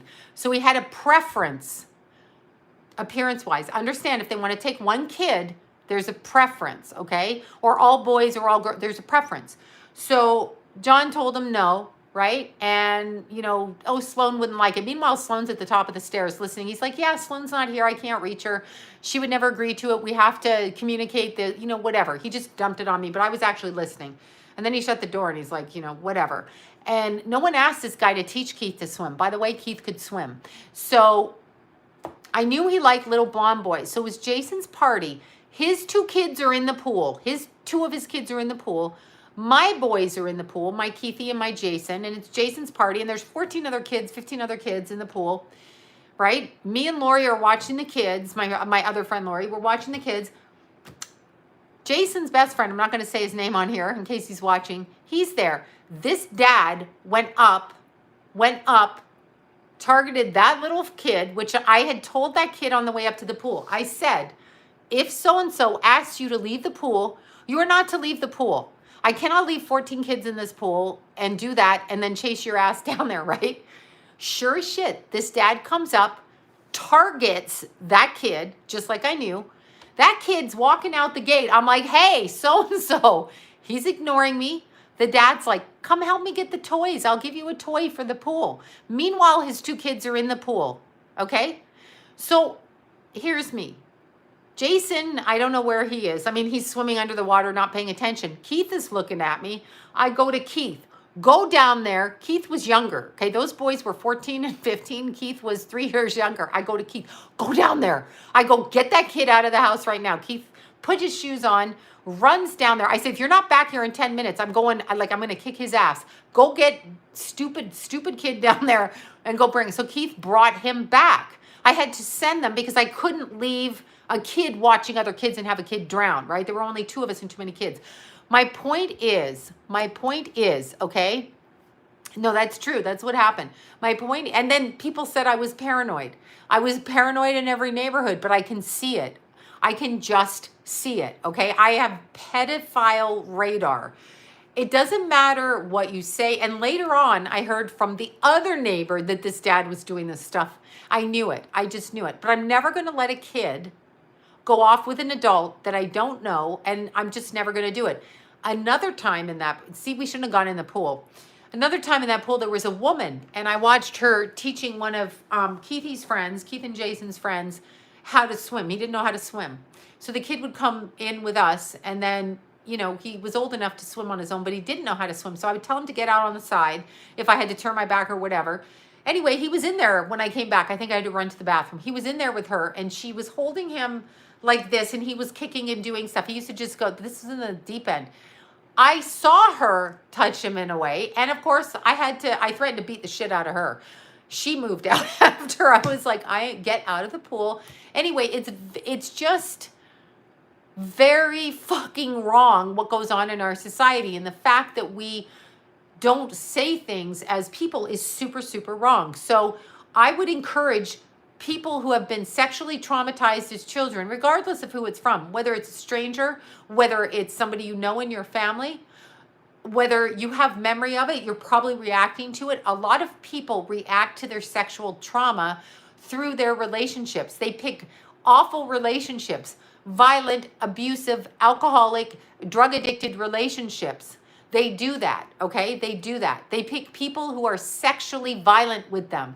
They pick people who are sexualizing them. They pick people who are controlling and dominant and abusive. This is what they do because they haven't healed their trauma. So you actually have to look at yourself and say, I am really fucked up from my childhood. I couldn't eat for years, okay? I couldn't swallow things in my throat. I couldn't let anything in my I still can't. My chiropractor laughs at me because he's like, will you let me adjust your neck? I'm like, never. So no. I I couldn't eat solid food. I couldn't handle the feeling of things in my throat for years, okay? For years.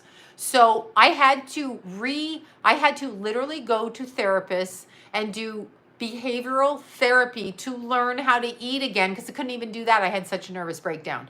So you have to do it. You have to say, this really fucked me up. And I can't trust, I can't, whatever your issues are. And then you have to let it go and you have to work on it. Don't hide it, speak it. Speak it every day. Speak it to people. This is what happened to me. People would say, why'd you run away from home? And they would totally twist the story. I had family members do this. I don't think anybody runs away from a good home at 14 where they're being taken care of and they have all these advantages if it's safe for them to be there. It's not safe. So I saved myself and I thought I had gotten over it. But the mistake we make is we don't clear the trauma. So just like when Keithy died, and that was extremely traumatic for me, obviously, I started with therapy right away. Right away, I went to a therapist. Not that they can help you because they're never going to bring your child back, but I had to deal with the feelings of guilt and shame that I had over my child dying. It hit me like a ton of bricks, and there was nobody that could really help me. My friends helped me tremendously, but what I'm saying is a therapist was able to say, this is what's being triggered. This is what's happening. And of course, my spiritual beliefs are my spiritual beliefs. And I don't think they can help you with that because you either, you have to feel it. That's exactly right. You have to feel it. You just have to feel it. So every time I had a panic attack, I had to learn about those, and they can really take you over. And I was on medicine for a while. I did take medicine. I had to do that. Oh, there's a naked woman visiting in the blanket. What did you say the therapist say to you? Oh, well, no, the therapist was very good. They kind of, everything I'm going through is normal. I had, like you, Jackie, very guilty feelings about my child dying, about the way that I had communicated with my child doing, Keith and I were fine and you and Angie were fine. But what I'm saying is the extent of our relationship. And then I had a lot of trauma from people around me after Keith died, and the things that they said was extremely cruel and extremely traumatic for me, without getting into it. So there were people around me who took that opportunity after my son passed to heap their hatred on me, and that was very traumatic. So I had to learn how to handle it differently, and I couldn't feel anything. So the therapist just helped me to set my boundaries so that, let's see, hey, I'm Italian and called Anthony. Okay, Anthony, Italian, you can come too. Can we save the other Anthony from Toronto? Unless you're the same Anthony from Toronto. But yeah, kick you when you're down. That's exactly what happened. So it was a real problem for me. It was a real problem. And I had to learn to just continue my relationship with my son and Jackie. You had to do the same with Angie. I know that because I'm talking to you, Jackie, like privately talking to you. So you had to do that with Angie. Oh, okay. I am Italian too, Anthony. Okay, there's many Anthonys and Italians on here. This sounds like a fun party, ladies. Ladies and gentlemen, we have at least 3 Anthonys and they're all Italian. Anyway, the therapist helped me to learn to set my boundaries because I'm allowed to have my feelings and I'm allowed to tell people to get away from me when I'm dealing with the death of a child, and I'm allowed to be angry. I was very angry that Keith died. So I had a real problem with that because it's not like Keith overdosed or did something like this. This was an accident, meaning, well, whatever. Keith was run off the road. So it's nothing that he did that any of us don't do. We get in our cars and we get on our bikes and we go for walks and we drive. So I was very angry at Keith for leaving, which wasn't his fault. So I had to actually process that so that I could learn how to behave in a more compassionate way to the other people around me. And then I'm telling you, what I was able to do was to start forging another Italian. There we go. We've got so many Italians on here. Jennifer's and Anthony's and Italians. That's what I attract. Bella, see? But I had to learn how to set boundaries, and I had to learn that my peace, and this is the most important thing with childhood sexual abuse, with the death of somebody, with, somebody that was taken in a murdered sense, you have to protect your peace at all times. So whatever it is you need to do to keep yourself peaceful is what you need to do. So my peace is a priority. And there's a pit bull in the blanket now. Oh my God. Oh, that's hilarious. Yeah, there's all kinds. I see a wolf. There's all kinds in the blanket. The blanket is shape-shifting. But your husband's, yes, your Italian husband's on here. That counts because he's with you, but on the other side of the screen. No, you have to find a therapist that works for you. I had to communicate. I went to some wonderful healers. I will tell you, without a doubt, if I had not been able to talk to Deanna, I don't know what I would have done because I was so numb. And I'm just saying this, after Keith died, I was so numb that I thought, oh my God, what the hell? And Deanna could pick it up. I also talked to Kay, another psychic, and she could pick it up. So there were two of my psychic friends that were very, very, very strong in being able to communicate what I needed to know in two different ways. And Deanna was by my side the entire time. She listened to me if I called her at 4 a.m. She listened to me if I called her at midnight. Lori came with me. I talked to Lori. Lori was a friend, is a friend, not was, is. And I talked to Lori. And my friends, Carol and Arlene and Susie and Estelle and Bill cooking pizza. I don't forget the pizza. I couldn't really eat the pizza, but I know I could eat it. I can always eat pizza. That's a sick thing. I can always eat. But all of them literally kind of formed a protective thing around me. People checked on me. All of you guys texting and just saying little things. These are things that you need. You need to tell people about what it is. Don't be ashamed of what happened to you, especially when it's not your issue. There's no shame in experiencing abuse because you're not the one causing the abuse. The abuser is. The energy goes on to the abuser, not you. Okay? Not you. Not you. So you need to do that. And connecting with nature is a good thing. It was very hard for me to be still. I was good at focusing certain things. It was very hard when I was younger for me to be still too. I kept running. Everything that happens to you in your childhood is what you attract in a life partner, is the things that will play out. So the more that it doesn't matter if you're 30, 40, 70, whenever you learn to set your boundaries and be okay with who you are because you know who you are, then you can clear that abuse. But I would say start with exercising outside in nature, wherever. Even if it's walking on a city street, there's trees and birds and things. Start with that. Who is that guy I listened to? I've got to find him on my phone. I can't remember his name. He's a Jewish rabbi. This is after Keith died. I was so distraught that I could not. I felt like every morning I got up, I felt like I was like punched like this. I listened to a Jewish, a rabbi, astrologer, and I would just put my earphones in and I would go to the flower shops or go walking. Well, I'll explain that to you in a second. Yes, Rabbi Kin, thank you. My friend Brian told me, listen to him, because he's an astrologer. Listen to him. It's very interesting. And all I did, here's my little headphones, y'all. These. Yeah, I know. They're probably poisoning me. I put these in and I just listen. Episode after episode after episode. Now, I can focus on astrology. So I focused in the moment on whatever he was talking about, right? Oh, thank you, Jackie. Thank you so much for that. Wait, I'm reading it. Okay, I can read it. Thank you. Oh my God. Thanks, Jackie. I listened to him and his astrology and I focused on that. So I would go into the flower store like Home Depot and I would buy flowers. And then I would listen to him. That's what I did because I wanted to grab the people in line and say, did you know my son died? Like I was insane. I just couldn't stop. I couldn't stop. It was in the pit of my stomach. I just was like, fuck. but I kept listening to him, and there were other people I listened to.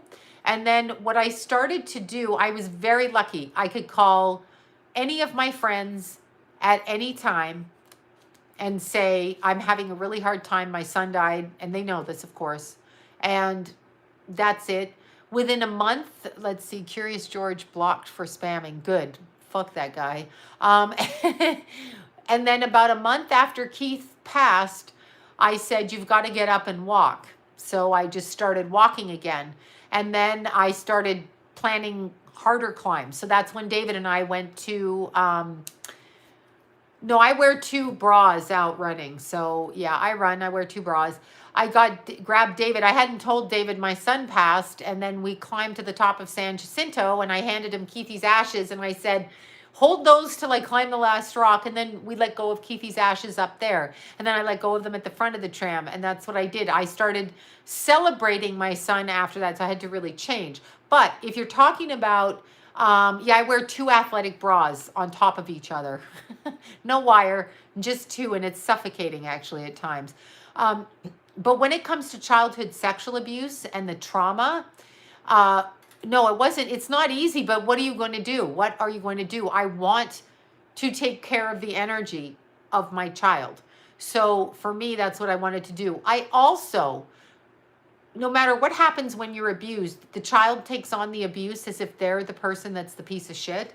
Because I felt like I was a piece of garbage, okay? So when you leave home at 14 and you end up doing things that you do, you feel like you are a piece of shit. I didn't think anybody would ever look at me. I couldn't see myself in the mirror. I could only see the piece of shit that was, you know, the person in childhood that was abused. So it doesn't matter what you look like, because if you're abused, you're not going to see it because you're broken. You don't see it. So, you know, you can try to do drugs and alcohol, but that's not going to cure anything. That just opens your energy to more abuse. You're unaware of the people that you're attracting. I was 11. Oh, I'm so sorry. See, I hate this. So the abuse opens up. Drugs and alcohol open up the abuse. And what I noticed from being a childhood abuse person or whatever, is they like to call me crazy, right? She's crazy. She lies. This isn't true. That didn't happen.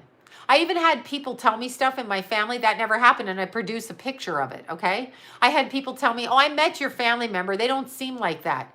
Well, you met them once or twice. Stop with that shit, okay? Stop with that. Oh, 5, 6, 7, and 12. See? So for me, what really bothered me and what really triggered me is when people say you're lying.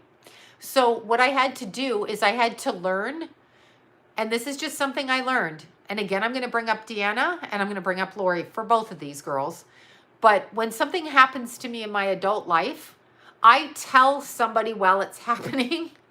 Like, let's say a car cuts me off and the guy get out and he threw a brick at the front, you know, front thing of my car. I actually phone one of my 2 friends and I will say this happened. So then when somebody tries to tell me it didn't happen, I have expressed it outward. I had to do that as a backup because I was so unsure of myself. I had no trust in myself and no belief in myself because I was constantly told that this didn't happen, that didn't happen. You aren't even who you think you are, you know, all kinds of shit, okay? So I did that. And then I learned at a very young age that they will continue to abuse you, okay? And that at a certain point, it becomes my choice and my strength to set boundaries. So I'm going to set boundaries. People do not like you. So I had to go to a therapist to get over the fact. And I did a lot of inner childhood work, which was with a different kind of therapist who I would go in and we would meditate and bring out my inner child. Okay. Yeah. The Jewish perspective, that was such, oh, if that's Rabbi Kins or Kins, if that's his thing, he's brilliant, okay? I love that guy. I don't know who filmed him. I love him. He saved me because you were 11 and thought it was your own fault. It's not. So it's not your fault. And you're going to carry that shame because you're told to carry that shame. So what I learned to do is whatever I am, I'm not the one that abused a child. That goes back to you. I don't need to carry it. So what I would do, and I did this very figuratively, is I would get a box, okay? Like, meaning in my head, a box, see a box. And while I was meditating, I would take that hatred of myself. It took me a long time. My poor kids were raised with me just, having a lot of breakdowns and being triggered a lot and all of that. And I feel bad for them. That's why I apologize to Keith, okay? But I would imagine whatever happened, putting it in the box and sending it back there. No child, no person, this is not something that you brought on. This is all on the other person. I really understand that now. So you'll never get over on me now. If you're going to do something to abuse me, then it's going to be very clear and I'm going to videotape you doing it. So there's that. There's the Jewish perspective is his channel. Thank you. He's brilliant. I'm sorry. Everything he says, he basically saved my life, and I'm so grateful that he was there. Had no idea who this man is, not even Jewish, don't know. He saved my life listening to him because I literally thought I'm going to learn all of this man's stuff because he seems smart. So I focused on that in the moment. That's all I could do. Take anything and focus. You need your sleep, and you need to actually understand that shame is not anything that belongs on you. So people who carry shame have been abused. Take the shame and give it back to whoever abused you. Even if you don't know, I was molested between 3 and 7.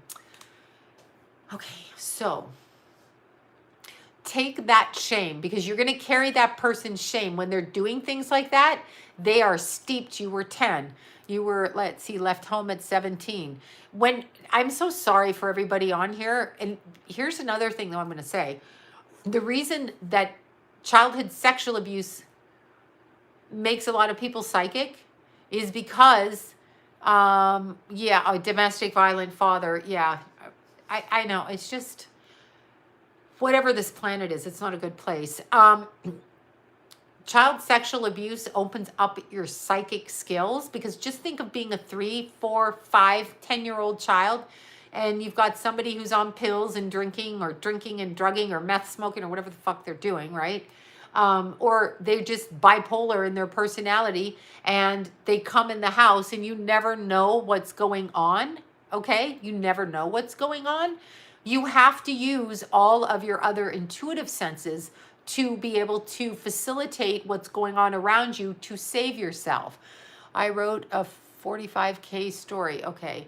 I had post-traumatic stress till 2 years ago. Now I have it again from Keith. So if I hear a motorcycle, I really can't even focus. Like I can't look at it. I just have to, I won't go anywhere near a motorcycle. I can't go anywhere near one. Like if it's on me on the freeway, I can't move my car. You could be honking at me and I'm like, I'm not going to move my car. I'm not going to move it. So yeah, it breaks your mind, but it also, I have pedo radar. Like don't fuck with me. And there's women out there too. Don't kid yourself. Madonna being one of them. Anyway, I know all you Madonna fans are going to be like, Sloan's a bitch. She called Madonna this. Stop false idol worship with people who are doing ridiculous. It's very hard. It's so hard and you will make mistakes. Forgive yourself. I ask God to take away what I can't do. I'm trying to be a better person. All you can do is try to be a better person. I wasn't the best person when my kids were little. I tried really hard, but I wasn't good. I was broken. So if you're broken, you're going to make mistakes. So if you make mistakes, you can learn from those mistakes and try to be a better person. That's all. That's all that you can do. I ask for forgiveness because at least once a day, I'm going off on somebody in my head, saying shitty things. And I'm like, okay, stop. So I'm trying to stop. But I didn't like the feeling of shame on me. I had to take a lot of showers all the time to get that dirty feeling off me. And I could never feel clean. So I gave the shame back. Anytime I had a thought in my head, which was, I was agoraphobic. I couldn't leave the house. I couldn't get in the shower. I had so many like weird peccadillos from my childhood sexual abuse. So many things I wouldn't do. So many, I'd wear shorts underneath clothes, underneath that, and cover up areas, so many fucked up things, right? And was just really unable, and I would get triggered a lot and this kind of thing. So what I learned to do is when that voice came in my head, the voice of the shameful person that took it upon themselves to take advantage of a child in whatever way, whether they beat you, whether they're drunk around you. There's all kinds of violence that goes on in homes that people participate in. What I did is I would just take one word a day, and I've been doing this for a good 40 years. I would take one word a day, like, I didn't kill my abuser, no. I try not to, but I had fantasies of it. I had, let's see, made her drink ketchup and orange juice while trying to strangle her. Oh my God. That's, okay, I shouldn't be laughing. Try not to laugh. But let's see, mothers know about, and the mothers always know about it. They turn a blind eye because they want the money. It's disgusting, but see, they gaslight the kids. You never really know what's going on. I didn't get revenge. I left home and they didn't get the privilege of knowing me as an adult. They didn't get to know their grandkids. They didn't get to know anything. So that's what I did. No, I didn't do anything. And yes, I told everybody in the family, but they already knew. I got told by my cousin, we knew that you were being mistreated and abused, but you know, I'm like, wow, okay. So you weren't going to do anything. And by the way, these are all people, excuse me. These are all people that are concerned with their money and the money that was being handed on down the family, okay? So these are all people, all people. Of course, in my head, I got revenge, you know, but quite frankly and quite honestly, after I ran away and after I came to, I have OCD. I'm very OCD. I'm very fucking OCD. But after I moved to Los Angeles, you know, I think I just really forgot about them. I mean, I tried and they traumatized me every time I spoke to them. I was left feeling awful because they were dumping and heaping their garbage on me because I was a neon blonde sign of what wasn't going on. And my cousin basically said, you know, it's a family of money and they all want to keep peace and do their shit. So they kept peace, but they don't get to know me and they don't get to be my friends. So that's their problem. That's their problem. It's not my problem and it's not my concern. I made other friends and other people. So, but here's another problem with that. Once you step away from your family of origin after abuse issues come up, and I was 14 when I left home. I was 14. So yeah, I ran away 2 months after I turned 14 and that was that. That was that. I just was never going home. Never going home. Yeah, I just wasn't going to do it. And it's okay. I actually turned out really well considering, but people will like to tell, yeah, I was super young.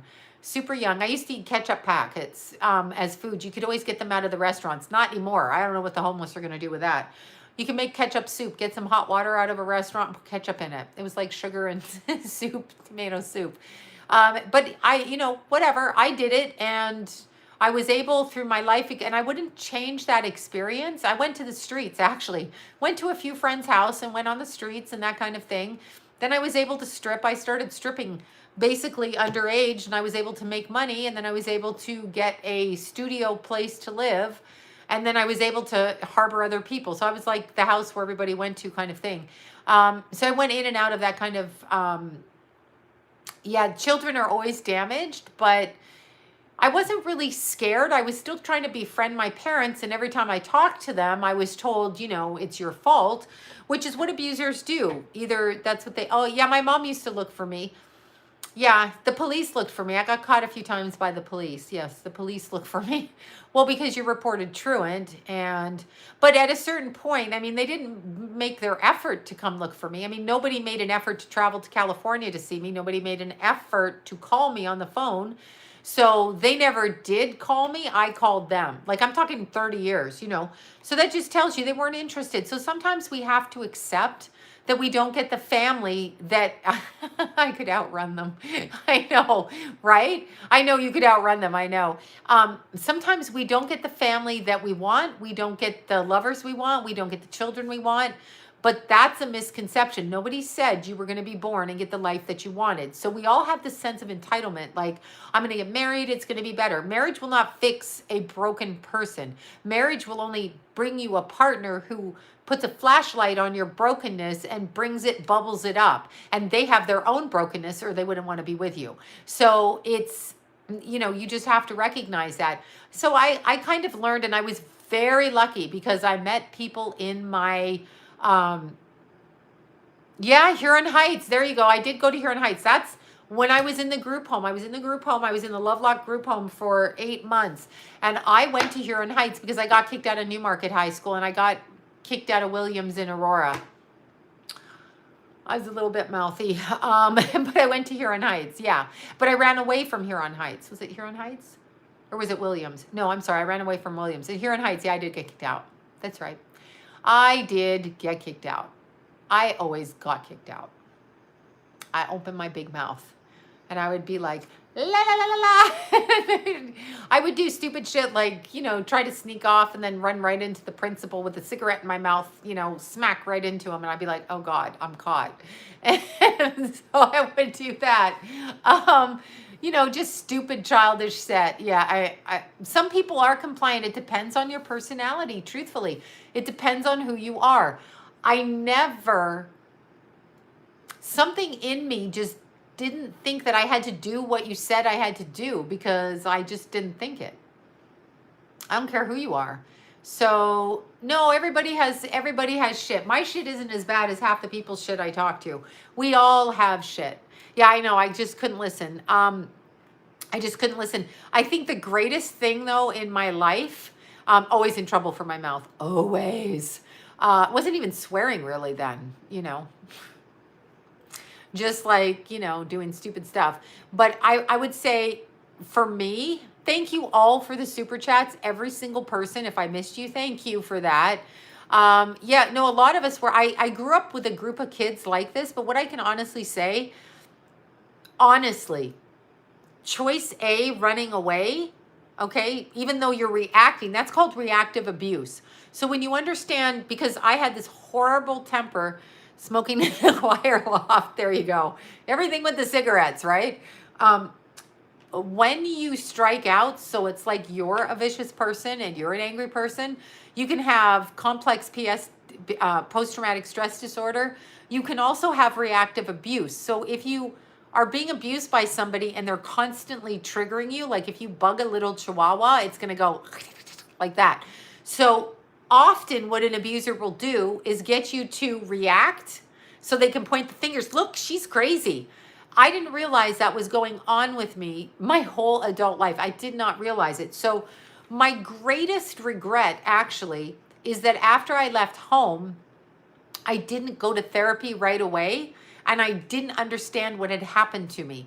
So that is my absolute greatest reflection on where I missed the mark, because I thought by running away and changing my environment that would be okay. And it wasn't okay. And so, yeah, you know, and so then you end up picking partners, you end up having children, and then there are certain parts of your abuse that are repeated because you haven't fixed it. So what you don't fix, you will birth, you will marry, you will friend it, you will work for it. So that's what you have to do. And if you're this age right now, whatever age you are, chihuahuas are little demons. Yeah, I know. But you know, when you bug a chihuahua, like it's nice at first, but then it's like, like this, and you're like fighting it like a sock. But what you need to do, even if you're 50, 60, 45, all of those things, there's so much information on YouTube that can help you with childhood trauma. So you just have to learn it. Yeah, I didn't cry. I mean, I didn't find out, as I said, I just found out my mother died, okay? The family didn't tell me. And you can be damn sure that was because of the inheritance, that they didn't want me to come back and challenge. Thing is, I don't want your fucking money. You didn't give it to me when you're alive. I don't need it now. Like, don't worry. I'm good on my own. Peace out, people. But that's what it was. And they all totally lied. And they're like, no, we make money. Your siblings make money. Nobody wanted the money. I'm like, but you didn't think you could tell me that my mother died? I don't care. I want to go to her funeral. That's fine. You know, I do care that she tried to do the best she could, I guess. And I wasn't invited to my father's funeral. So there's that. So, whatever. But they did tell me he died, but it's just weird. They just play little head games like this. Some of the relatives I found out, some not. But yeah, so my greatest regret is that I took so long to actually strengthen my knowledge about what happened to me. And I'm allowed to make mistakes. I'm allowed to be a bad parent at times. I'm allowed to be a bad wife at times. I'm allowed to be angry. I'm allowed to make mistakes with the way I raise my children. I don't need to be ridiculed or bombed or told I'm a piece of shit because I did a human thing and made a mistake. Once I learned that, and I've always apologized to my kids because I was kind of crazy when they were little. I had really bad PMS.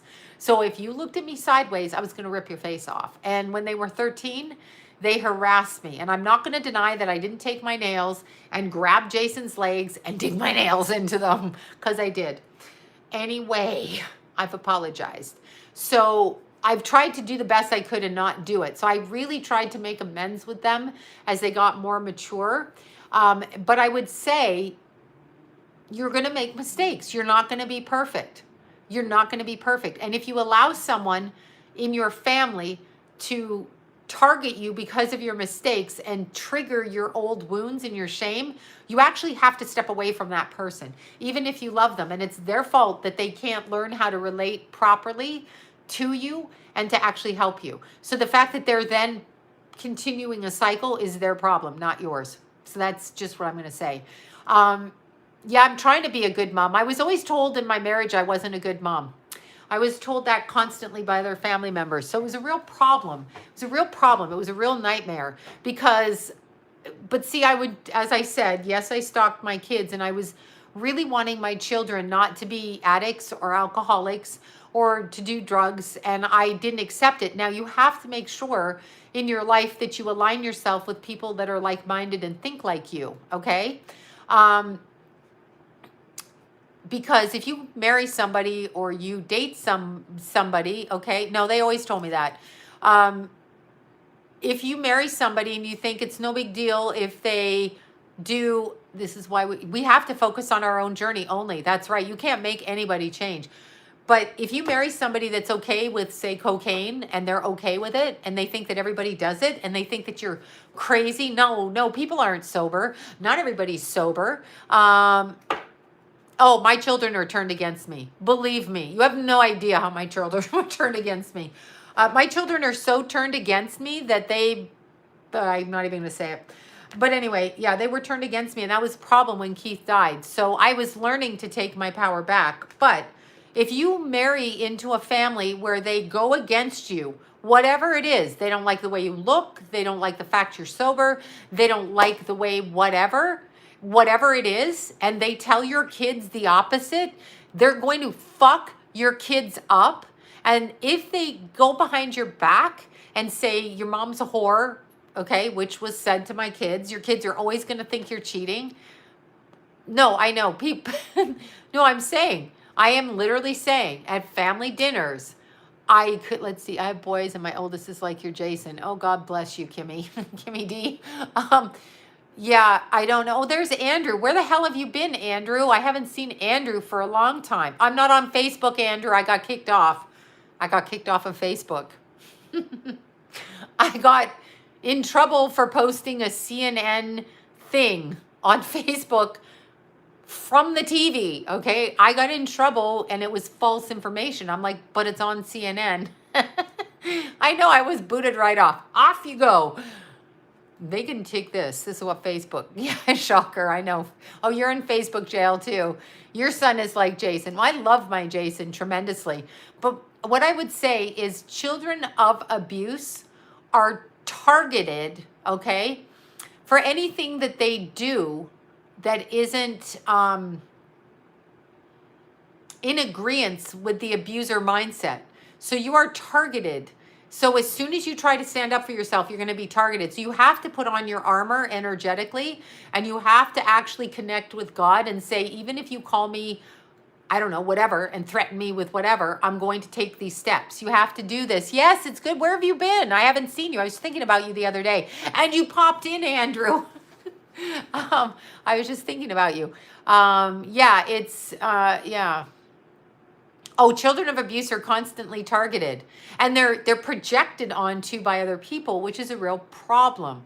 And they don't even realize it. Sometimes our behavior is on autopilot, and we don't even recognize that the way that we're behaving, okay, is not even of who we are. It's a reaction to the abuse, which was my case. All of my choices in my life early on were reactions to that childhood abuse. Okay, so now my choices and my choices after my son died are my choices. Okay, these are my choices. So I'm now making my choices. I'm in my 50s, but I'm making my own choices. I am not listening, and no matter who you are, you're making your own choices, and I'm not responsible for your choices. So no matter what you say, I'm not responsible for your choices. So there's, yeah, exactly, Andrew. Andrew, I know where you came. Well, I don't know where you came. I know you came from your mom. Like Andrew came out of his mom. We know this. But I mean, I have an understanding of your background, kind of, actually. Just energetically and from us speaking. So I completely understand that.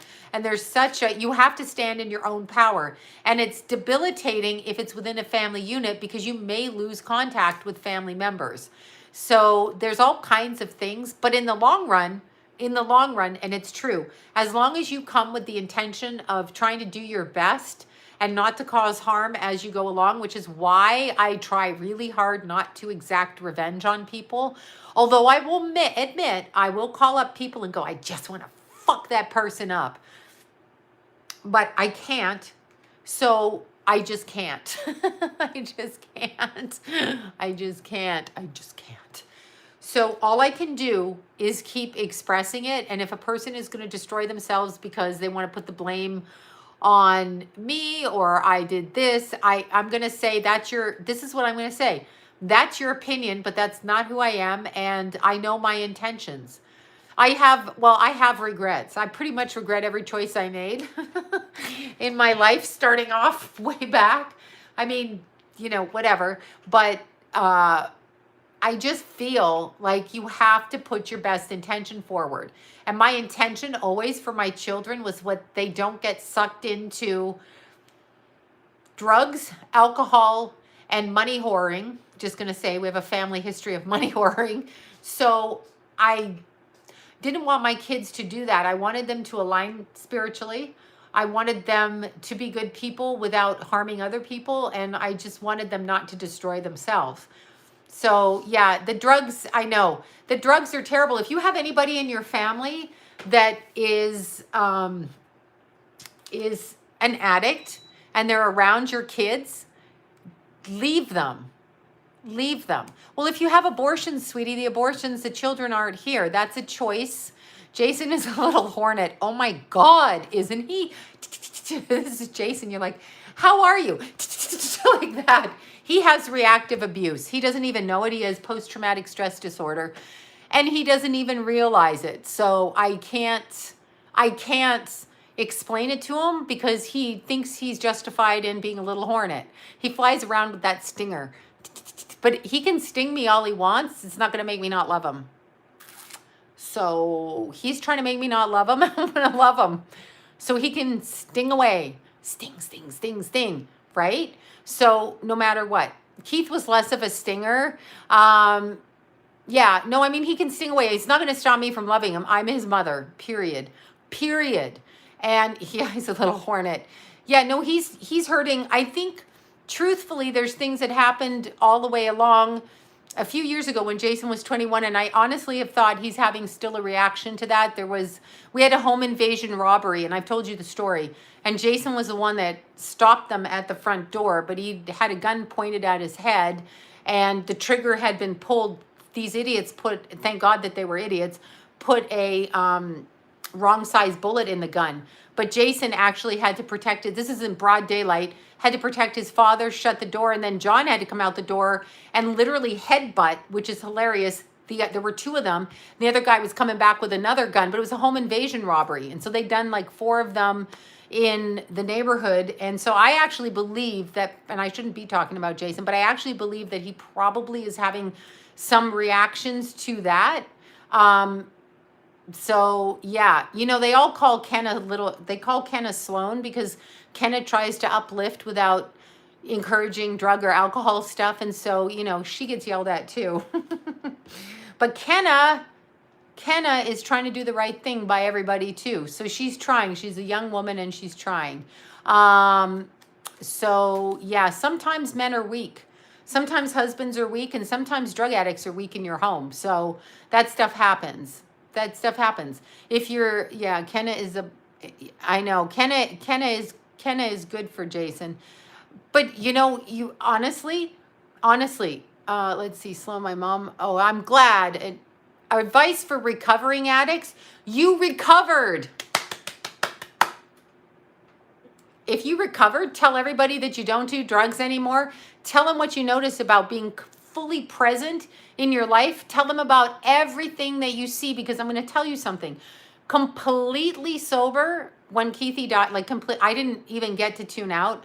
I didn't have the luxury of not doing anything, okay? So I had to take care of shit. But what I can tell you is, once you're clean, this is for you addicts out there, once you're clean, you can handle any emotion, even the death of somebody you love, because you're sober. So you're going to see it very clearly. It's going to completely destroy you, emotions.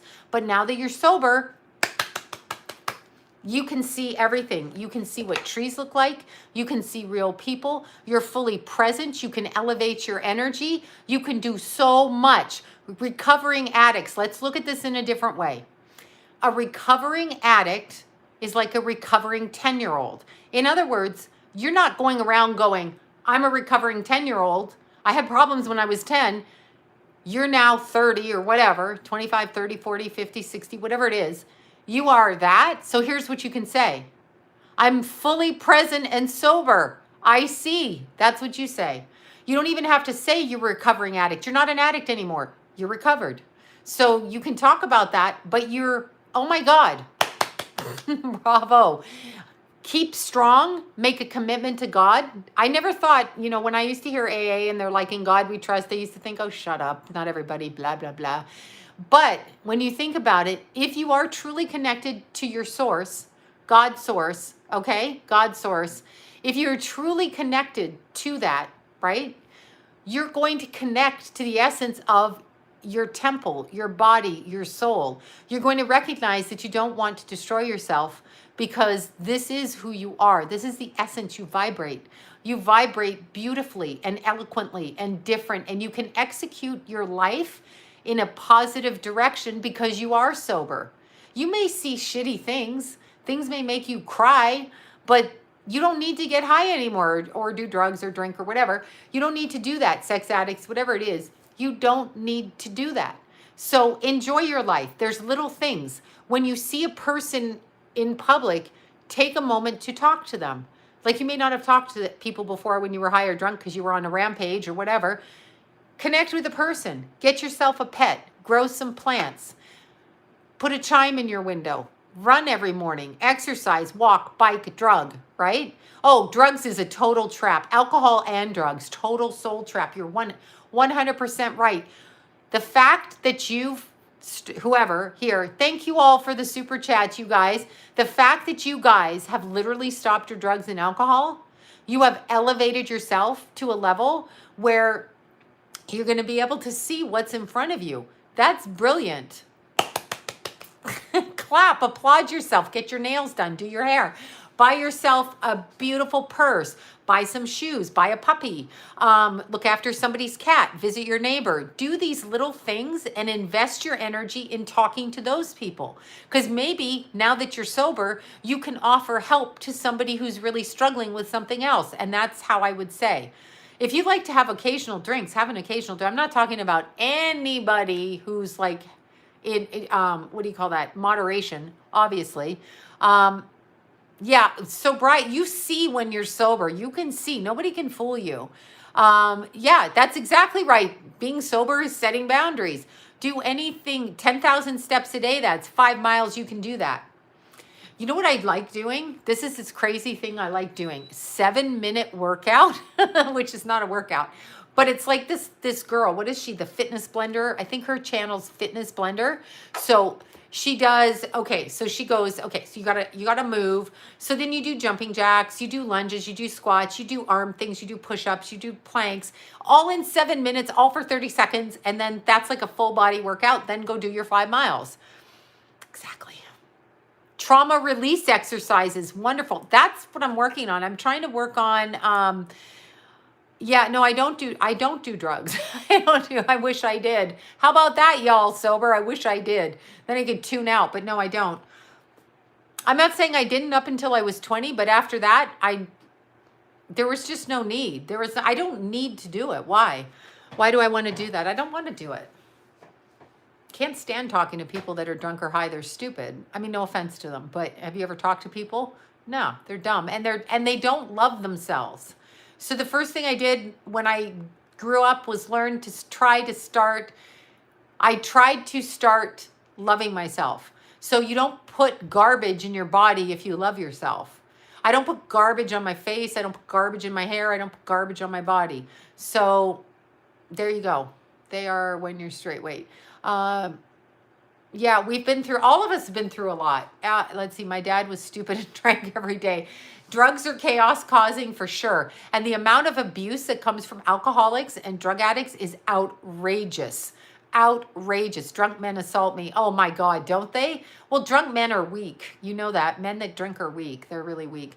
God, that's terrible. Forgive me, but they're emotionally weak. They can't handle anything. So if you can't handle something, yeah, I don't know what to say, but let's see.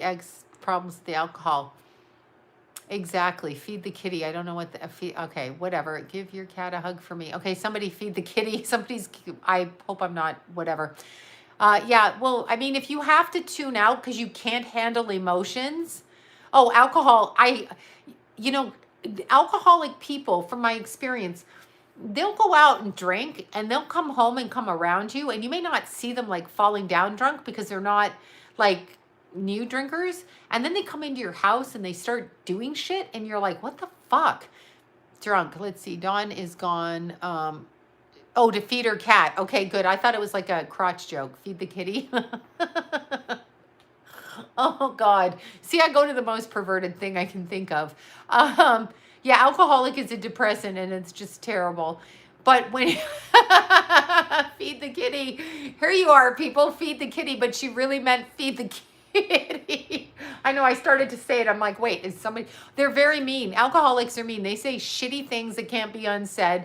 They're violent. They feel justified and they have to be right. Thank you so much. Oh my God. Lena and Teresa, thank you guys so much. Feed the Kitty 2021. Can you imagine? Hi, feed the kitty. Okay, I'm sorry. That's hilarious. Oh my God. Okay, so anyway, some are that mean sober. Well, that's a dry drunk, right? Yes, people are mean. People on this planet are mean. It's just mean. Anyway, my husband's alcoholic.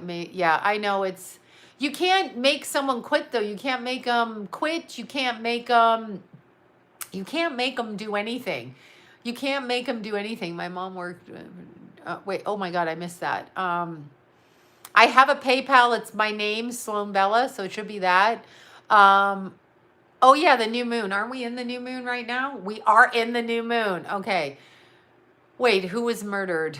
Who the hell was murdered? Wait, stroke the kitty. I have to stop. It's going to go right into vibrator conversation. Oh yeah, I said it. Okay. You guys, okay, don't do drugs and you won't get addicted. Well, see, the problem is though, I'll tell you, when you go to a psychiatrist and they prescribe antidepressants and drugs and they just describe things for anxiety, thank you for the super chats all. When they do that, they're over prescribing. They're not giving you real ways to help yourself. So you have to become, if you're an addict, you have to become really clear on why you're avoiding what you're feeling and what you're thinking. If you can't put your finger on that, you need to do trauma release work, trauma information work, hypnotherapy or whatever, right? I have candles lit today too. Psychiatrists just believe their Ellen DeGeneres was canceled. Well, bravo. We won't see her dancing anymore. What was that dance, right? Okay, I talked to 5 to 7 when I did. Robert Downey Jr.'s assistant was murdered. Of course. That explains it. Remember this, folks. Remember this, kiddies. When you befriend a Luciferian blood cult member, that's all I'm going to say. When you befriend a Luciferian blood cult member, remember, those friends around them will go missing, right?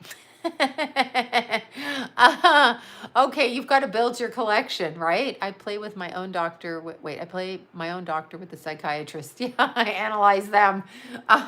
So when you belong, like Robert Downey Jr., to a blood cult, which I believe he does, suddenly, them people, somebody going to come looking. You got to get rid of somebody. Who are you going to get rid of? A family member. Oh, I think she did get the V2. Teresa, right with you with that. I was wondering. I haven't heard. I haven't dreamt about Keithy, but Keithy comes. Paigey dreams about Keithy. Lila told a story about Keithy. I don't see Keithy like I see other people, no. Sometimes I think he doesn't want to come around me. But I know he's there. Yeah, I know he's there. Blood cult. You know what I'm saying? I can't say it on here. Blood cult. You know? The Luciferians, the Illuminati. I'm saying the Illuminati. You know those people. My mom worked for, and Jimmy, and oh God, I missed that. Tiffany had. Yeah, all of those people. Just understand this. You know, you have to agree to do it. And if you're going to agree just to do whatever you want to do to gain power on this side, you know, I mean, good on you. Exactly, with the A-chrome right there. The A-chrome, we're going to call it. Exactly. And people don't even think that's a thing. People are so fucking ignorant. I can't stand it. They're like, that doesn't happen. Really? Where are all the missing kids if that doesn't happen? Yes, it does happen. All kinds of shit happens. People rape babies. Isn't that enough? Oh, no, they're sick. No, they're demonic. They're in an altered state. Why are they in an altered state? That Maya's husband was in an altered state. They're in an altered state. Remember this. All of you all remember. There's some good people in Hollywood. All of you all remember this, and remember this 100%. Remember this. If you make a deal to become one of the blood cult members, right? If you make a deal, immediately they push your soul out energetically. You don't even get to enjoy it. You are out. You are over there in bondage. You are in bondage. How do you know when a star comes back out of bondage? Is when they have a nervous breakdown out there. They have a nervous breakdown, okay? When they do have a nervous breakdown, that's them struggling to get back into their physical, and then they are then again pushed out. You see it happen with Kanye West all the time. He gets locked up, doesn't he now? Exactly. I know what Chris Watts' murder was. Yes, it was. So, yeah, now the Duggar family, I never watched that show. What was that show? Those Duggars. Now, first of all, they are in a cult religion. No offense to anybody in it. That's just my freaking opinion, okay? They're in that kind of thing. Having that many women, having that many children on women is a lot of children. Secondly, there's bound to be somebody in the Duggar family that's diddling kids just because of the proximity. I'm terrible. But just the proximity of how many people understand. They are also famous. Know what happens in famous families. Things that happen in famous families are porn is introduced. Let's see. Show was called out Daughtered. Okay, yeah, whatever. Porn is brought in. This is what I was trying to say in Maya Miletti's case. Her husband, from what I saw, was bringing in different kinds of energy through the porn he was watching. It's a portal. I'm not saying all porn. He should not be free. He should not be free. He should not be free. Not be free. Okay? And somebody should go kick his ass. You want to diddle a child? You want to rape somebody? Sorry. You just, I don't know. I don't know what to say.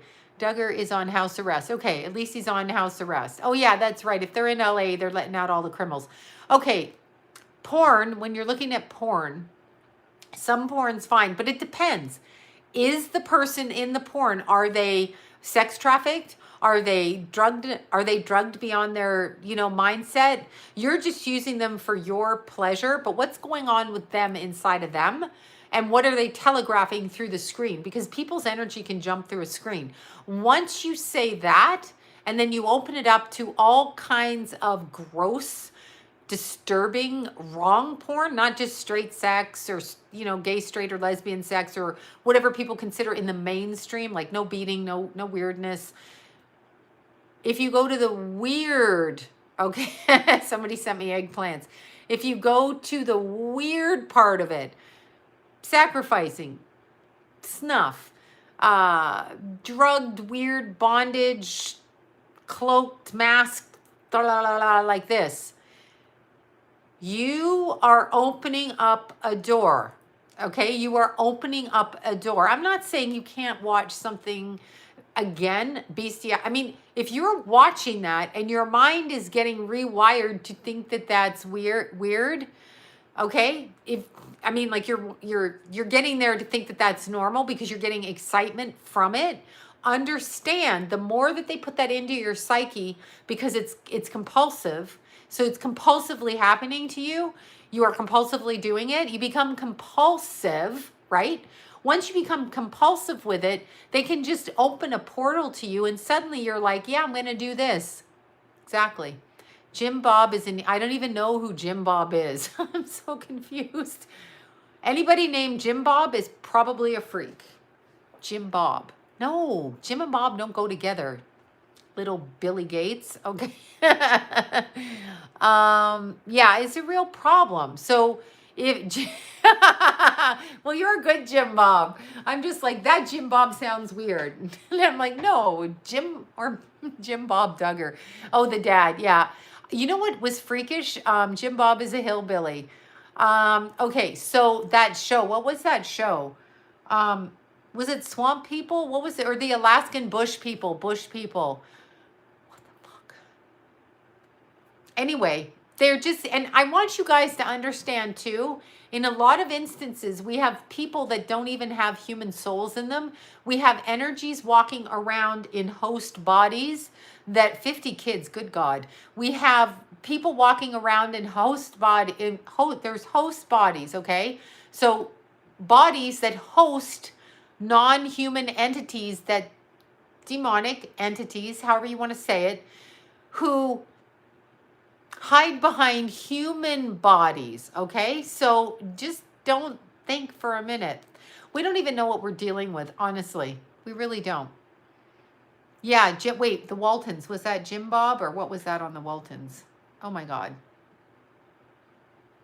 What the hell was that guy's name? It wasn't Jim Bob, was it? Oh my God, I can hear them saying goodnight. This is how sick in the head I am. I'm trying to remember his name. I'm like, wait, what? Oh my God. John Boy, thank you. I'm like, wait, it's not Jim Bob. And I'm like trying to recall it in my brain, and I can't because I never really watched it. Oh my God. Do you see what they do? Jim Bob, John Boy, Jim Bob, John Boy. Yeah, John Boy. Got you. I have been paranoid about Jay-Z, No Soul. Yeah, I know, right?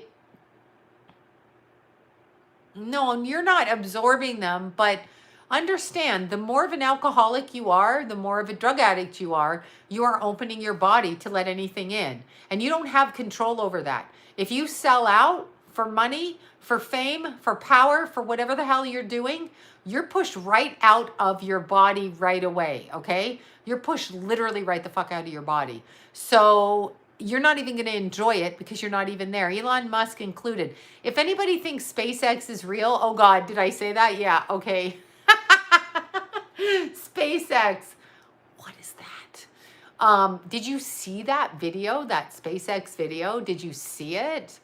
No, they say the porn he had was some of the worst. I'm sure it was. What was that SpaceX? What was that? Hi, Bobby. Yeah, I'm sure Eric. Yeah, I know exactly. I worked with Ariana Grande in person. I met her before, whatever, a while ago, 2016, I think. Anyway, yeah, let's see. Look at my eyes are glazing over now. No, Jim Bob's from the Duggars and John Boy's from the Waltons. See, they like these two names because it's like Billy Gates' sweater, right? It gives the impression. Don't look at people what they look like, what they're wearing. You have no idea what they're like. They present themselves in a way. They present themselves in a particular way in order to deal with stuff. I haven't really even looked at this moon. I think it's at, let me look it up. You know why I don't look at the Taurus? Well, because Uranus is in Taurus right now, so we have a lot of that nonsense going on. Let's see, what is this? May. I think we got some retrograde planets. Jupiter's getting ready to go retrograde. Saturn. We have Uranus. We have Mercury getting ready to go retrograde. We are going into, it's both. They're both on the, okay, I got you. It's both. I can't ever watch the Waltons. It's too weird. I just couldn't understand a family like that. It actually gave me anxiety. Okay, so Mercury goes retrograde on the 29th, but we are in the shadow period as of the 23rd, possibly. Okay, so Saturn is retrograde on the 23rd. Oh, you're asked about the new moon. Sorry. I'm like, let me just make up stuff. The new moon in Taurus, and then I have to eat because I'm tired. Okay. 21 Taurus when it was new. Okay, and that was yesterday. Yes, here we are. Tuesday. What day is this? Wednesday. Tuesday. There we are. Tuesday. Okay, you're right. 2118 in Taurus. All right, so we have that. All right, it's important to start. Okay, so new moon in Taurus. Get some ideas together. Build your ideas foundationally. Remember, Uranus is in Taurus too. So probably anything you build is not going to build the way you think, but do it anyway. Try that. New moon in Taurus would be basically setting the foundation for particular things you want to happen, changing your viewpoint on certain philosophies. So theologically, changing the way that you think about things. Also taking time to enjoy food and sex and chocolate like a good Taurus. Yeah, so I would say start a new project, all of those things. But remember, we already have Pluto retrograde, which has been a living hell for me. I don't know about you guys, but freaking Pluto retrograde. Oh, no, you don't. Okay? Oh, no, you don't. That Pluto retrograde with the nonsense that comes on. Okay? So there's that.